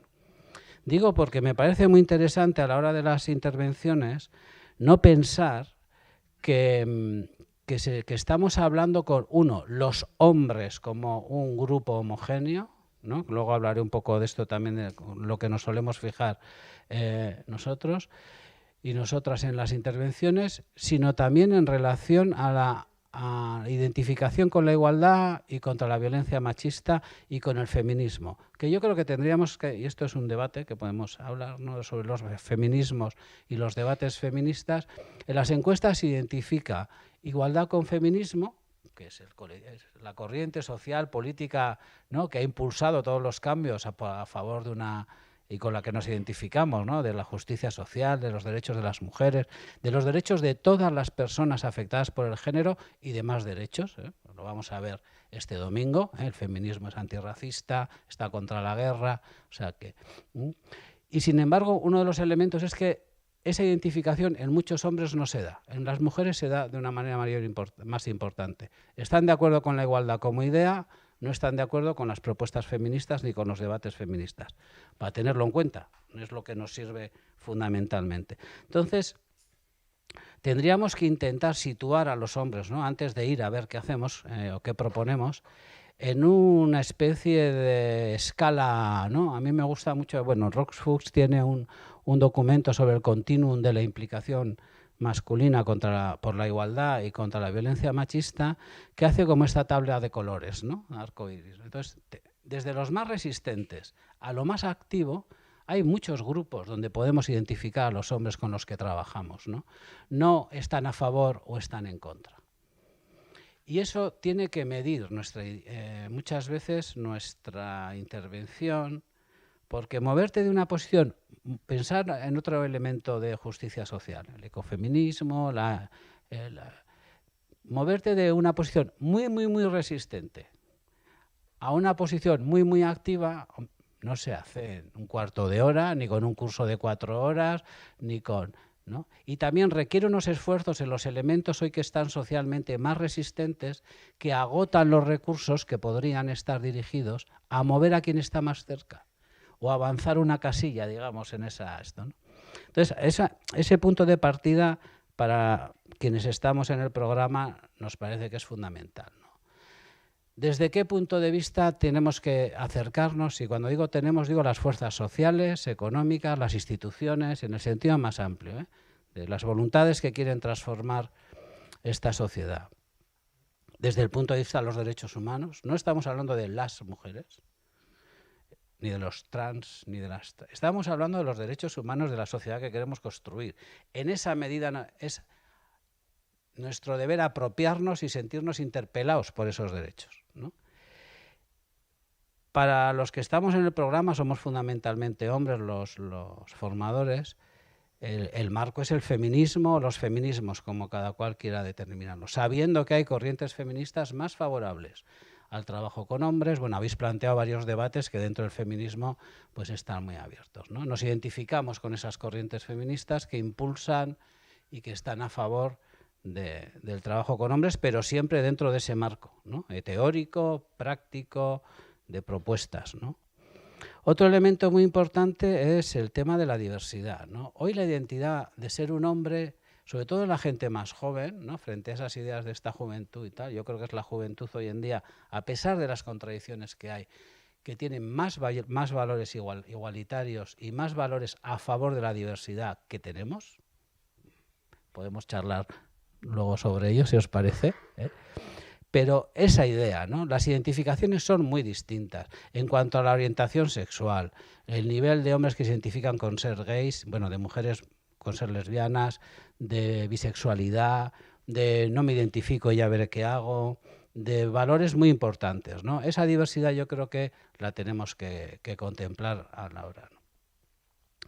Y recogiendo algunas de las intervenciones, ¿no? Anteriores, ¿no? Interculturalidad, interseccionalidad, cómo nos acercamos a los hombres, teniendo en cuenta que cuando hablamos de los hombres hablamos de un colectivo que se sitúa y se está atravesado por múltiples elementos de discriminación y poder. Porque yo seré, siempre pongo este ejemplo, pero bueno, ¿no? Seré un hombre blanco, con X movilidad, con una edad determinada, con una posición social. Mi situación de privilegio social y Mamadou, que es el hombre senegalés que vende calcetines y cinturones en mi barrio, es distinto. Ese hombre se encuentra con muchas mujeres que en otros ámbitos de opresión están mejor situadas que él, entre ellas quienes les van a gestionar los papeles en una institución. Tener esa visión no es decir, no existe la discriminación de género, es entender una sociedad compleja. Y cuando nos dirigimos a los hombres tenemos que ver qué lugar están ocupando en esos otros ejes también, que a veces son fundamentales, ¿no? ¿Qué influye en, si vamos a Irún y queremos pasar a Hendaya y nos encontramos con la gendarmería o con, ¿no? ¿Qué va a influir más? ¿Soy hombre, soy mujer, soy mayor, soy joven, el color de mi piel? ¿Cómo me identifican? ¿La forma de ir vestido, el coche que llevo? Vamos a ver cómo todo eso, porque eso nos ayuda. Y nos ayuda a otro tema que a nosotros nos parece fundamental, que es el eje de cambio, de impulsar el cambio a nivel individual y colectivo de los hombres, que es el de la responsabilidad. Solo de la conciencia, de la diversidad y de la interseccionalidad y del lugar que ocupan esos hombres a los que yo me dirijo en ese momento, voy a poder acercarme y voy a poder impulsar y que entiendan su papel y que asuman su responsabilidad. Pero no echándoles encima, dicho así, opresiones que existen, pero que están absolutamente fuera de su alcance. Escuela profesional, FP, mecanizado, Baracaldo. Y yo les digo, la brecha salarial. Y me dicen, bien, vale, me lo has explicado, entiendo mi carrera, frente a la carrera de los cuidados de mis compañeras que están 3 aulas más aquí, tiene mejores convenios, tiene toda una historia, tiene tal, ¿no? Dice, ¿y yo qué hago? Y entonces le digo, renuncia a tus privilegios. Renuncia a ser blanco cuando voy a Hendaya. Es decir, que es mucho más complejo que el mero acto individual. Hay elementos, yo creo que los habéis planteado en las otras ponencias, que son fundamentalmente estructurales y que tiene que haber un cambio por ahí. Y que yo lo que puedo hacer en esas intervenciones es impulsar todo lo que esa persona puede hacer, que es mucho, que no es solo fregar los platos, es mucho más que eso, a nivel individual, a nivel colectivo y en su participación como persona en la comunidad y en la construcción de una sociedad. Pero que sin un cambio estructural de todos esos elementos va a ser difícil impulsar. Entonces, para nosotros, los formadores de Gizondus, pues cuando vamos a... coincidimos con Vilchen cuando vamos a Arkaute, ¿no? a la academia. Pero también, y este es otro de los elementos que quería comentar, tenemos un programa dirigido a trabajar con menores no acompañados y en centros de acogida. Los valores de esos dos cursos, de esas dos intervenciones, los valores son los mismos. Las metodologías no pueden serlo. Ni lo que yo les voy a decir que, en mi opinión, tienen que hacer. Porque están situadas en lugares muy distintos. Yo voy a una empresa a hablar de los riesgos laborales y lo que influye en la masculinidad heroica y la virilidad, ese concepto en sus riesgos laborales, y seguramente, pues cuando vamos a un centro de acogida o de menores que han atravesado el estrecho debajo de un camión, su concepto del riesgo, su papel en la masculinidad, pues hay una distancia que me tiene que hacer reflexionar y que tengo que adaptarme a su lenguaje, ya no solo con el idioma, y entendiendo que lo habéis explicado estupendamente, ¿no? Sus rasgos culturales propios, ¿no? Y no alejarnos de este adultcentrismo europeo, sino me tiene que servir para intentar ver, ¿no? Y para intentar comprender, escuchar y para intentar animar y empujar, digamos, empujar en el sentido amable a ese cambio que tiene que haber, ¿no? En ese sentido hay un elemento que suele ser un debate siempre cuando hablamos de masculinidades y el papel de los hombres y la igualdad y el feminismo, que a nosotros nos parece muy importante. Y es que el feminismo y el cambio hacia la igualdad y hacia otro modelo social beneficia también a los hombres. Beneficia porque tiene que tomar estos elementos que el género hace inconvenientes para los hombres, como son los riesgos, los consumos, el trabajo emocional, en fin, ¿no? Lo que seguramente muchos de los hombres que estamos aquí, si nos sentásemos un rato ahí y como si nos conociésemos de toda la vida, pudiésemos reflexionar, ¿no? Sobre qué cosas hemos dejado de hacer, qué cosas no hacemos, dónde está nuestra autoestima, qué problemas tenemos con nuestros cuerpos, con cuidar a otras personas. Todos esos elementos, los malestares que el género, los problemas que el género también genera, ¿no? en los hombres, son muy importantes y hay que tenerlos en cuenta. Y no están peleados con hacer una lectura rigurosa de las desigualdades y la discriminación sexista, sino es una parte de esos mandatos. Por lo tanto, lo decimos, beneficia a los hombres. Pensamos una sociedad que beneficie al conjunto de la ciudadanía, ¿no? Y eso tiene que pasar por transformaciones muy profundas, ¿no? En ese sentido, a mí me parece muy interesante no perder esa mirada, ¿no? De también ser, digamos, programas de intervención útiles cuando nos dirigimos a los hombres. Los hombres que ahora cuidan, los hombres jóvenes que están mucho más incorporados al cuidado que las generaciones anteriores, tienen una mejor relación con sus criaturas o con sus padres y madres a quienes cuidan. Eso es evidente, ¿no? Yo creo que todo el mundo lo sabemos, ¿no? Entonces, en ese sentido, antes, por ya aproximarme un poco a terminar, ha habido una pregunta sobre las acciones positivas, ¿no? Y su necesidad, que yo comparto, ¿no? Siempre hay que debatirlas, pero bueno, está bien. Son uno de los elementos de más resistencia de los hombres que nos encontramos, ¿no? En muchos debates seguramente que tenemos con los hombres es un foco que alimenta esa idea de la discriminación, ¿no? Parece que todos los hombres se van a presentar a las oposiciones a bomberos, ¿no? Y están muy preocupados por ese tema.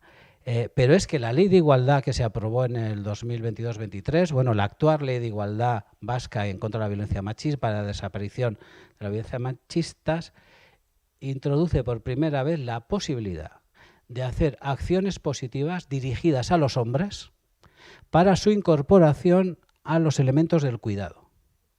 No a eso, donde no estamos. Y me parece muy interesante. ¿Qué va a pasar? No lo sabemos. ¿Va a haber propuestas? Esperemos que sí. ¿Que tienen que ir acompañadas con otros elementos? Como por ejemplo, que ser cuidadora tenga un salario digno. Evidente. No, normalmente la gente no va a lugares donde tiene menos condiciones de vida, ¿no? Entonces, nos parece que ese tipo de cosas pueden ayudar las leyes, la estructura, en ese cambio individual y colectivo, ¿no? Y algo que es importante es en los programas en todos los programas, no solo en el nuestro, ¿no? Es la evaluación y la rendición de cuentas, ¿no?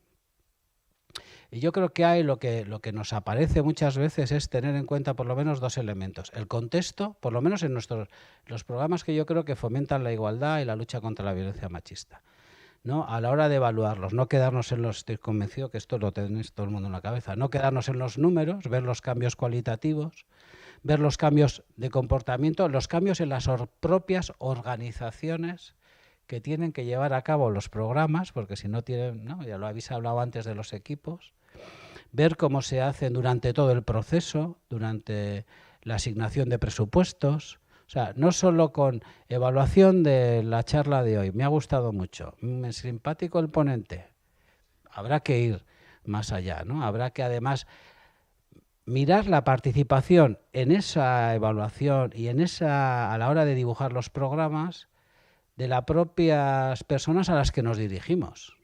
No solo el movimiento feminista, el movimiento LGTBQ+, el movimiento de hombres por la igualdad, en la, digamos, teorización y elaboración de los programas, sino también de la propia población, ¿no? Uno de los últimos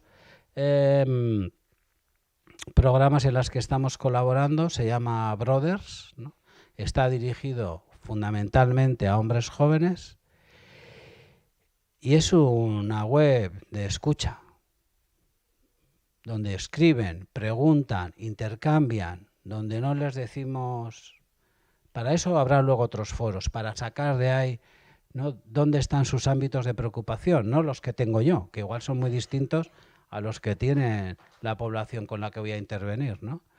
Y desde ese punto de vista yo creo que es muy interesante ir avanzando, ¿no? Ir escuchando, ¿no? Antes habéis dicho, yo creo que sobre este tema muchas cosas, a veces cosas con las que no estoy de acuerdo, con las que, bueno, podría matizar, pero partir de esas realidades y de esas necesidades para construir, bueno, una comunidad en equidad y una comunidad donde, bueno, se elimine la injusticia y se elimine la discriminación y los mandatos de género, y luego cada cual ya se identificará con lo que le pueda parecer mejor, no forzosamente todo el rato identificándose con lo mismo, ¿eh?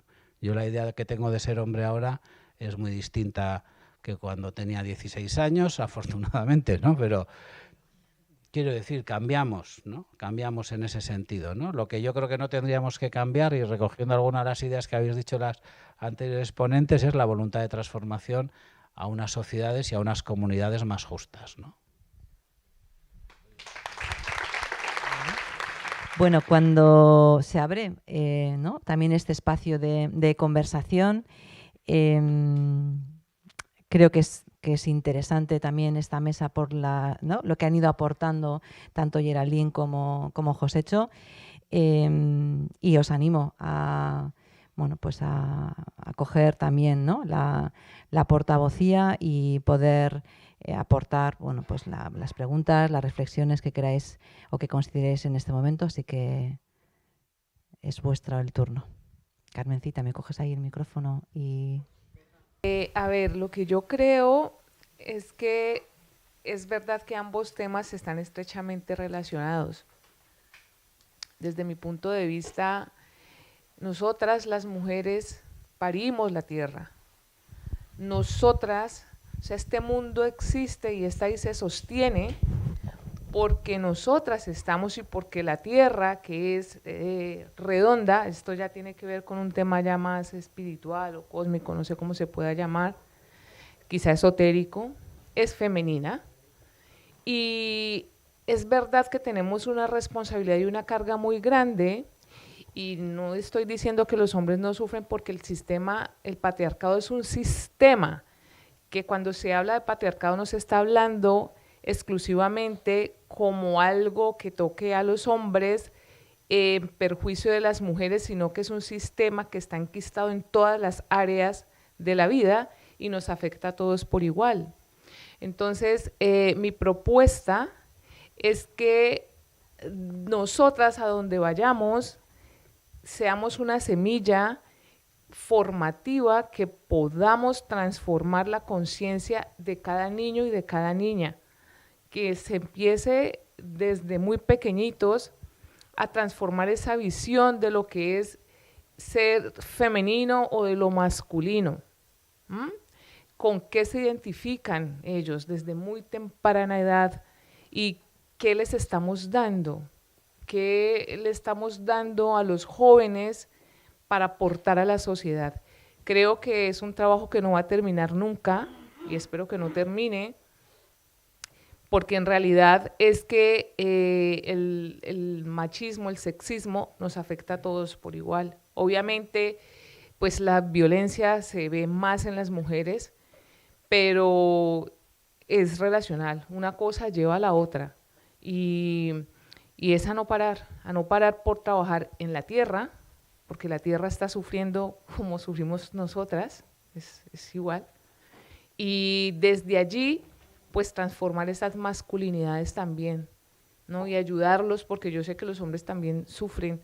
Lo que pasa es que ese mismo patriarcado no deja que sea visible ese sufrimiento de ellos y está como tapado, ¿no? Entonces, creería yo que es como lo que podemos hacer.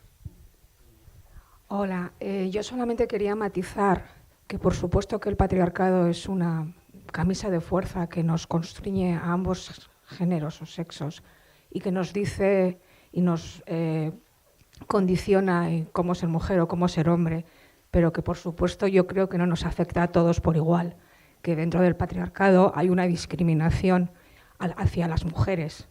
Por supuesto que también los hombres se ven condicionados en su socialización para ser de una determinada forma, pero es que en ese patriarcado las mujeres somos el segundo sexo y todo lo femenino sigue siendo marginado o una subcategoría. Entonces yo simplemente quiero manifestar que el patriarcado no nos afecta a todos por igual. Por supuesto que también afecta a los hombres, pero la discriminación es para las mujeres, sin más. Sí, yo creo que está, ¿no?, en lo que estábamos comentando. Yo, ya que estamos en el debate, también diría, tampoco afecta a todas las mujeres por igual.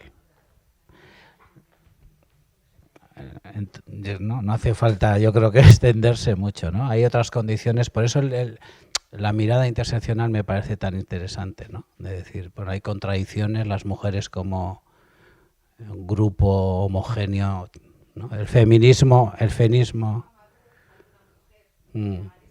Sí. Sí, bueno, no lo sé, porque en ese caso, cuando ponemos nombres concretos a personas concretas, no lo sé, ¿no? Pero no está peleado, no sé si se ha entendido así, pero no, eso es, yo creo que es complementario para entender nuestra sociedad, porque si no, no la vamos a entender. Y si no la vamos a entender, no la vamos a intervenir. Yo creo que...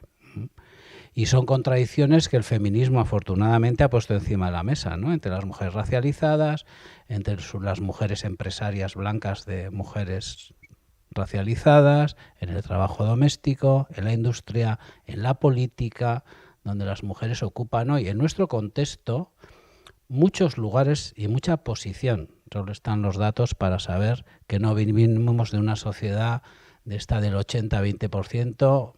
Yo creo que ahí está. Cifras Emakunde es para eso muy, muy interesante, ¿no? Pero yo creo que matizar, analizar más no significa poner en cuestión, que era, ¿no?, el punto de partida de las discriminaciones a las mujeres por serlo o de cómo se construye el patriarcado, que efectivamente no afecta a todo el mundo por igual, igual que la violencia machista no afecta a todo el mundo por igual. Eso está claro, ¿no?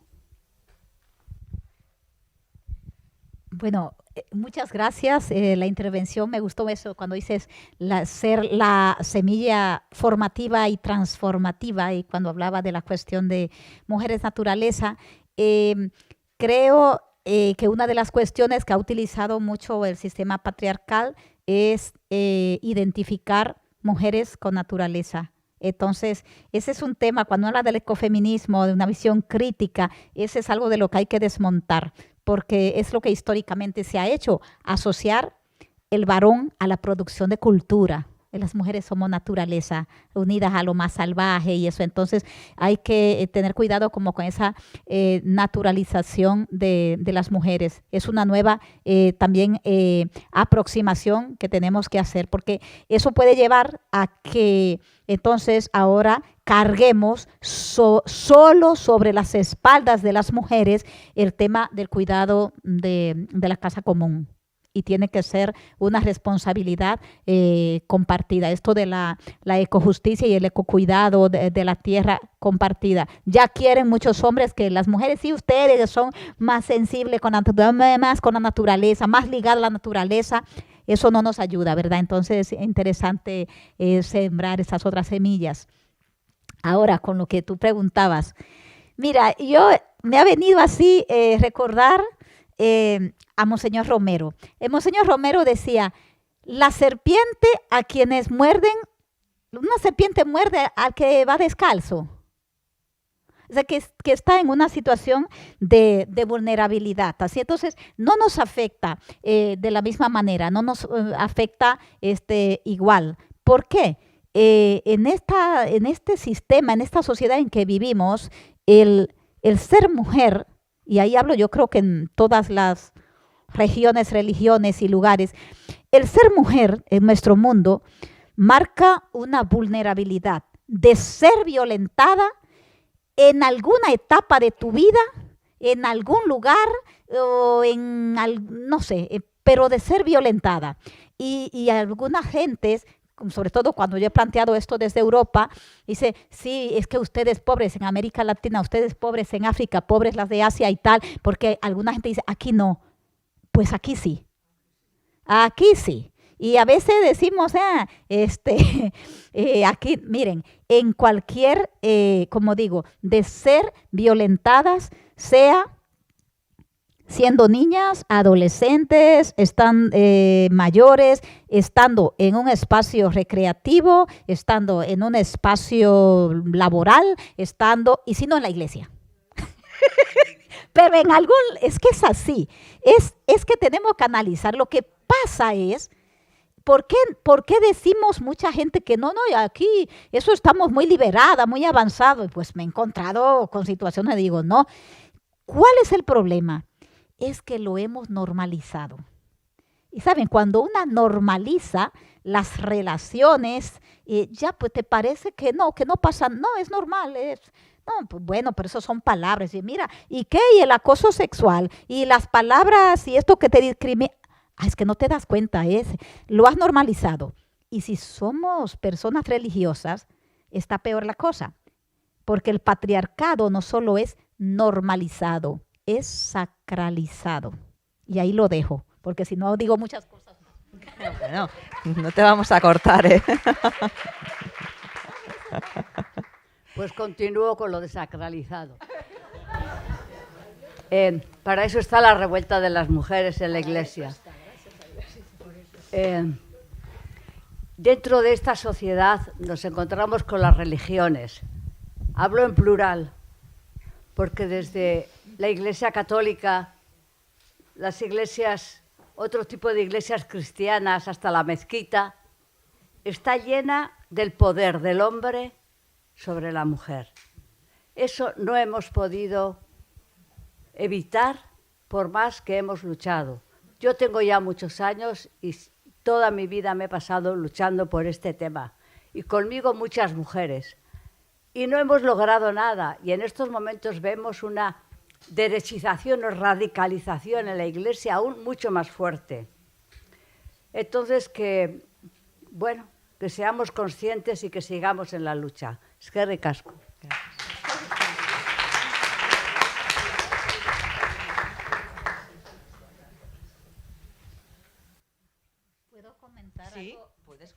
Es que esta hermanita, Vedruna, ¿verdad? Sí. Es porque ha tocado como algo muy fuerte que en los feminismos a veces no hemos hecho mucho caso, ¿verdad?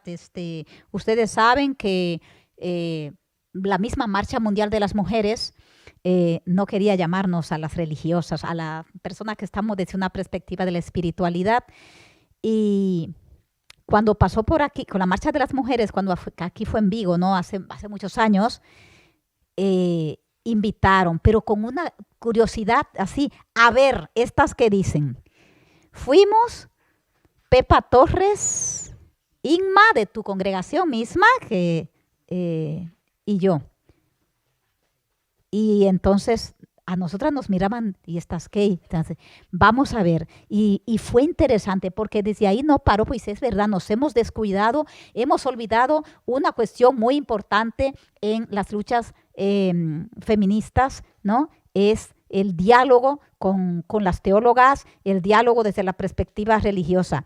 Y yo sí estoy muy convencida, y creo que por eso es mi apuesta, que los sistemas de creencias, no hablo ya de la iglesia, las iglesias, los sistemas de creencias y un poco más amplios, juegan un papel muy importante para que esto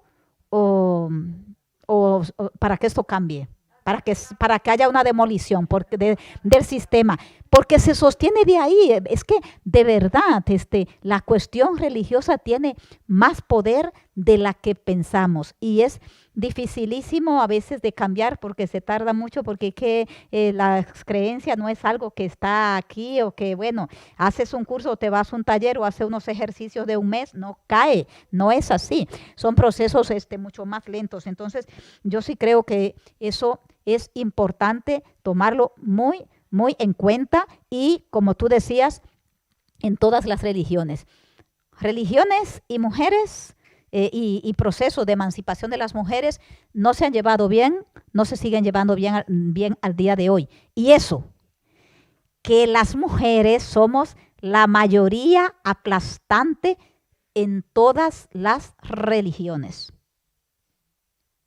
No tenemos poder de decisión, no tenemos el poder de representación de lo sagrado en las religiones, porque te da lo mismo que sea el Islam, el judaísmo, el sikhismo, lo que sea, no. Y sin embargo, pensemos, yo creo que aquí estamos en un ámbito católico, ¿no? Hagan este ejercicio el domingo próximo, no, cualquier domingo. Díganles, por hoy, en la misa, pensemos en la misa, sí, ¿verdad? Mandato dominical. Que el domingo todas las mujeres fuera. Quiero ver cuántos hombres están ahí y cómo se organiza la cosa, cómo se organiza el tinglado, todo. A ver. No, es que cuando se está hablando en el mundo de una huelga de mujeres, de la huelga de mujeres, y esa propuesta que andaba circulando, huelga de mujeres en la iglesia, y muchas decíamos, miren, el 22 de julio es el día de la mujer creyente, Santa María Magdalena, ese día si toca en domingo, nadie a la iglesia a ver qué pasa. Pero muchas no nos atrevemos. Uy, no, pecado, que Dios quiere, el tercer mandamiento, cuidadito. Entonces, hay una serie de cosas, ¿verdad? Pero que hasta que no nos demos cuenta de eso, no hay cambios, porque a mí me da como mucha vergüenza cuando te juntas con otros colectivos, y sobre todo es bueno conversar con las personas que no son creyentes o con las que tenemos en nuestra familia. Tengo un sobrino, que Umbelina lo conoce, que es muy inquieto, dice, ¡ay!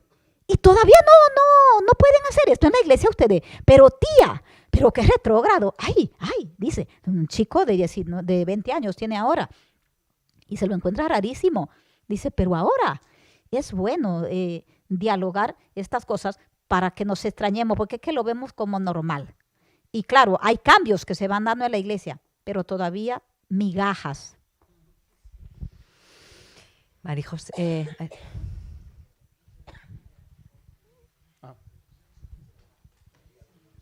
No, tú y luego Marijosé. Vale, nada. Muchas gracias. No, quería comentar a raíz de lo que acabas de decir. Yo hace un año que me cambié de puesto de trabajo, estoy trabajando en las acogidas parroquiales y la semana de empezar a trabajar me tocó estar en una reunión de la pastoral sociocaritativa de una de las parroquias de Donosti. Y me junté, había quedado con el cura y me junté allí, estábamos hablando y me dijo, baja porque te están esperando. Y cuando bajé había 17 mujeres y yo. Y yo voy a hacer 60 años y era el más joven. Yo ahí lo dejo. Gracias, Íñigo. María José, aquí.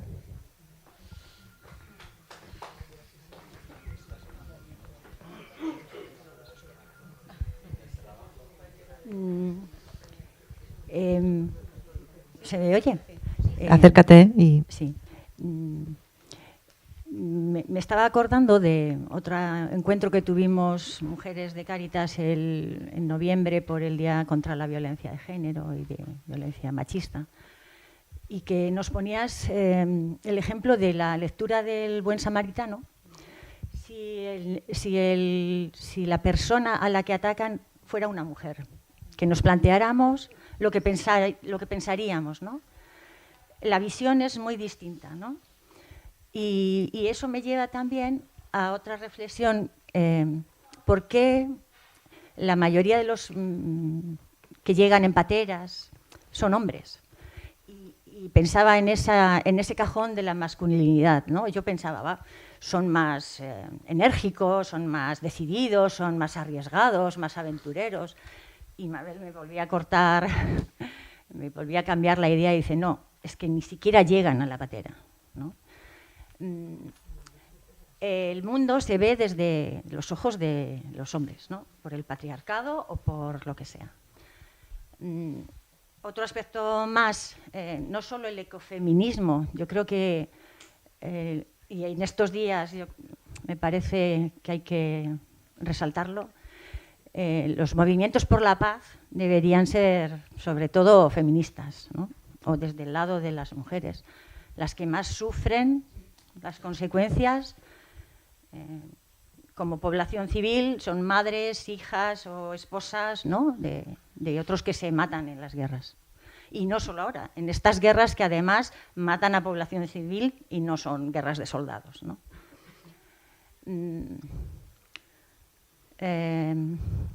Creo que la visión masculina de la sociedad sigue estando ahí, que el feminismo no solo es que las mujeres tenemos que tener más poder, no, sino conseguir que cualquier persona sea igual ante derechos, ante deberes también, ¿no? Y desde la Iglesia, eso, la imagen de ese Dios también juez y padre, ¿no? O sea, como también patriarcal y vertical, ¿no? Pues debería cambiar. Gracias. Con el tema de la guerra y los hombres y la masculinidad, yo creo que es un tema muy, muy interesante, ¿no? Para mí, es uno de los movimientos más masivos, como fue el de la insumisión, fue uno de los que primero puso encima de la mesa el modelo masculino tradicional, porque la mili representaba la escuela de masculinidad por excelencia. Y yo creo que esa parte, además, no era un movimiento solo de hombres. También había mujeres en el movimiento de insumisión, en el movimiento de objeción y en el movimiento, sin embargo, en el movimiento por la paz aparecen como muchas más mujeres como imagen, ¿no? A mí esa me parece, no solo por el tema de la guerra, sino por otros temas de nuestro país, de formas de lucha, de la desobediencia civil, me parecen muy interesantes, ¿no?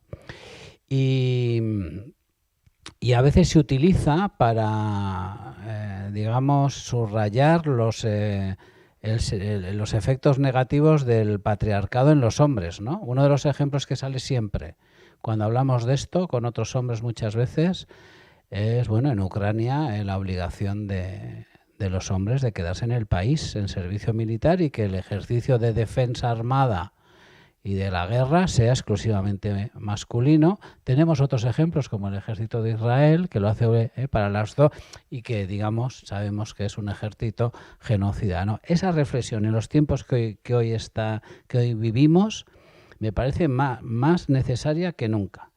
Porque no solo porque esté volviendo ideas del servicio militar en Europa, que hay países que no lo dejaron nunca y otros que lo están empezando a recuperar, también con las mujeres en otro sentido, sino cómo eso, la idea de la guerra, de la resolución violenta de conflictos unida al modelo heroico masculino tradicional, todavía tiene mucho peso en nuestra sociedad y mucho relato, ¿no?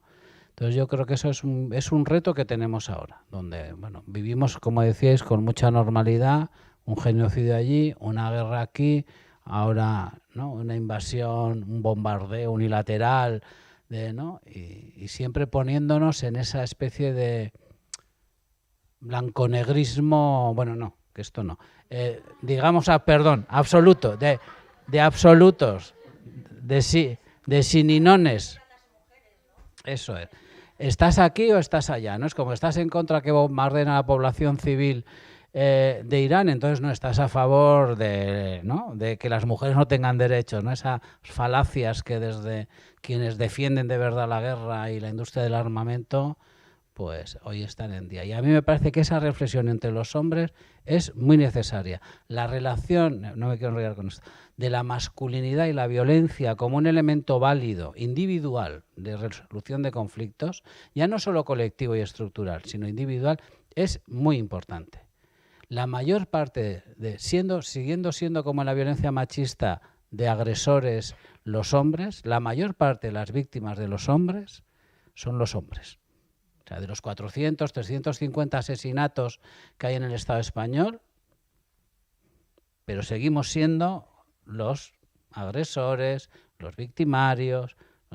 Entonces, claro, esa reflexión, y tiene mucho peso, es uno de los elementos que más nos interesa trabajar, ¿no? Porque a veces está cruzado, esto es para otra ocasión quizás, por justificaciones de la violencia como un elemento válido de resolver conflictos políticos y sociales, lo hemos vivido aquí con mucha intensidad, y también de un sector de la izquierda que en ocasiones le hemos dado una validez que ha legitimado esa fórmula y que tiene todavía, yo creo que un peso simbólico significativo en nuestra sociedad, que habría que darle unas vueltas. Pero es muy interesante, eso tenemos que hacer mucho esfuerzo. Sí, es que, bueno, con todo lo de la guerra, yo estoy como muy sorprendida, muy dolida, porque he vivido en España en 2 momentos y me acuerdo en aquella otra época que viví, que desde que lo de la guerra fuimos a las calles, fue como algo tan masivo. Ahora le decía yo a un belino, ¿qué pasa ahora aquí en España? ¿Y qué no nos levantamos todos? ¿Qué pasa? O sea, con esta desgracia que estamos viviendo, esta destrucción, este crecimiento de todo lo de las armas en el mundo y que invaden aquí así, y nos quedamos como, bueno, está lejos, está allá. Y bueno, y es un tema fuerte, los movimientos feministas más fuertes han sido siempre antiarmamentistas, ve todas las que se han manifestado por el pacifismo y lo han hecho hasta con su propio cuerpo ahí. ¿Por qué? Porque las mujeres grandes, todos somos grandes perdedores, pero es que las mujeres en las guerras, o sea, la violencia, las violaciones cerca de las bases militares siempre están ahí, todo ahí en fenómenos de lo de la trata, y los cuerpos de las mujeres pues son territorios políticos, ya tú lo sabes, ¿verdad? Lo que sucede en todos los conflictos. Quería comentar, era otra cosita con lo de la Biblia, que me daba la alegría, esa lectura del texto del Buen Samaritano, porque me has recordado una práctica que están haciendo miles de mujeres en la diócesis de Chiapas, de San Cristóbal de las Casas. Puede decir, esto es algo inofensivo, pues no, es algo revolucionario. Son miles de mujeres organizadas desde la diócesis y han constituido lo que se llama el sector de mujeres, pero eso de hace mucho, ya de hace muchísimos años, y nosotras trabajábamos allá. Y cuando decía, ¿y a qué se dedican? ¿Saben a qué se dedican? Y su lema, lo tienen grandote así en una pantalla, es leer la palabra de Dios con ojos, mente y corazón de mujer. ¿Te parece inofensivo? Es una gran revolución. Es una gran revolución porque leer la cuestión religiosa y los textos bíblicos con otros ojos, desde otra visión, con una hermenéutica crítica de sospecha y buscando otras aproximaciones, eso les ha llevado a un empoderamiento y a luchar contra la violencia, a luchar contra el armamentismo, cerrar las cantinas, y contra las armas, una cosa impresionante. Aquí hemos tenido con 2 grupos talleres de hermenéutica, de interpretación de la Biblia con ojos de mujer, y en el próximo mes, la Revuelta de las Mujeres y Teología de Córdoba, voy a estar con ellas porque es interesante leer la Biblia desde de otra visión. Y me recordaba porque una de las cosas que hacían allí es tomar, no solamente ir a donde están los textos bíblicos, donde sale una mujer, no, donde no salen. ¿Por qué no salen? ¿Qué silencios hay? ¿Qué hay que leer entre líneas? ¿Qué pasaba? ¿Cuál era el contexto? Y decir, ¿qué tal? Vamos a hacer ejercicio que se llama de imaginación bíblica creativa, que es poner ahí todos los textos bíblicos, no que el ciego de nacimiento. ¿Y qué tal si fuera una mujer ciega? Porque conocemos las ciegas que son violadas, ¿no? Y así con todos los textos hay que hacer ese ejercicio por el bien, por la salud espiritual, también en nuestras iglesias. Y bueno, yo con lo del feminismo y ecofeminismo, termino diciendo esto. No hay que pelearse con los términos ni nada. Eso no es lo más importante. Yo he estado dando talleres de ecofeminismo y tal, y no he usado la palabra aquí porque ustedes ya son, lo anunciaron así, ni he hablado, y el 6º día, el último día del taller, entonces ya le he dicho a las mujeres, pero cientos de mujeres de sectores muy sencillos, miren, todo esto que hemos visto, que hemos analizado, que hemos reflexionado, tiene un nombre y se llama teología ecofeminista, es ecofeminismo. Y a mí una señora, casi 80 años, vino y dijo, eso es ecofeminismo. Ay, yo quiero decir algo. Yo llevo ya más de 25 años que soy ecofeminista y no lo sabía, porque yo estoy en esta dirección y mi lucha va por aquí. Los términos no es lo importante. Y de todos modos, como decía Letty Russell, una de las teólogas que ha trabajado mucho esta cuestión, ella hacía esta pregunta y decía, vamos a ver, ¿qué es la ecofeminista? ¿Quién es una mujer? O la afirmación del feminismo es simplemente la afirmación de que las mujeres somos también seres humanos. ¿Y cómo tú te haces el test para ver si estás en esta línea o decir si eres feminista? Yo decía, simplemente pregúntate, tú como ser humano, hombre o mujer o lo que sea, ¿eres alguien que te das cuenta de la asimetría, de la inequidad, de las injusticias que hay por cuestiones de género? ¿Te das cuenta de la vulnerabilidad en que está un sexo con relación al otro? ¿Te das cuenta? ¿Lo percibes? Eres 50% feminista. Segunda pregunta. ¿Haces algo? ¿Te comprometes? ¿Estás haciendo algo, lo que sea, para cambiar esa realidad? Ahí está el otro 50% de feminista. Gracias. Es que queda redondo terminar, Xavier. Azkeneko. Venga. Bueno, lehendabizi benetan eskerrik asko ematea goizean parte hartu duzunoi eta zure bi ere oso aberasgarria, es muy enriquecedor. Y bueno, siempre es una reflexión porque no me resisto, ¿no? Y muchísimas gracias, Geraldina, porque bueno, desde el punto de vista tuyo de creyente, desde la fe, me identifico mucho, ¿no? Y me parece que eso que estás diciendo, las estructuras hay que cambiarlas, movimientos un poco macro, ¿no? Y una vista un poco sistémica. Pero las iniciativas pequeñas son las realmente revolucionarias, ¿no? Y comprometidas y con coherencia vital, ¿no? Y yo creo que esas son realmente las transformadoras y las que impulsan a los movimientos globales, ¿no? Desde lo chiqui, ¿no? Desde lo pequeño. Ahí está la esperanza y la fe, ¿no? Yo creo. Pero, simplemente es que, de verdad, es que yo no soy, muy formado, muy adicto, muy asiduo a todas estas nuestras teorías de género y demás. Pero bueno, sinceramente también no me considero una persona especialmente como machista ni nada parecido. son de paz. Pero no, pero es que me ha movido mucho un poco pues tu imagen, ¿no? Pues de un poco desde la juventud, desde el sexo, desde un poco la amplitud de género, ¿no? Y yo siempre, igual particularmente, como que la he vivido mucho como agresión. Vamos a mantener los géneros tal y como están y vamos a mantenerlos inamovibles, ¿no? Y yo creo que además se puede aplicar a muchos ámbitos y a muchas visiones, ¿no? Pero esto que decías, ¿no? Un poco con la juventud, y es evidente, la juventud de hoy, pues un poco está en otros términos, ¿no? Muchas veces las vemos como inmovilistas o muy conservadoras en muchos aspectos, ¿no? En muchos temas, pero en esto precisamente no. Y tal vez ahí nos da un poco relacionado con el género, lo que tradicionalmente vemos como de hombres, la fuerza, todas estas connotaciones, estas actitudes tan negativas, ¿no? Y tan opresoras contra el género femenino, que igual es también un poco la justicia y la igualdad viene un poco por la ruptura de estas definiciones del género tales y como las hemos entendido hasta ahora. Que tal vez ahí está realmente pues, la libertad y el poder igualarnos y tolerarnos y ceder privilegios, que yo creo que se trata sobre todo de eso.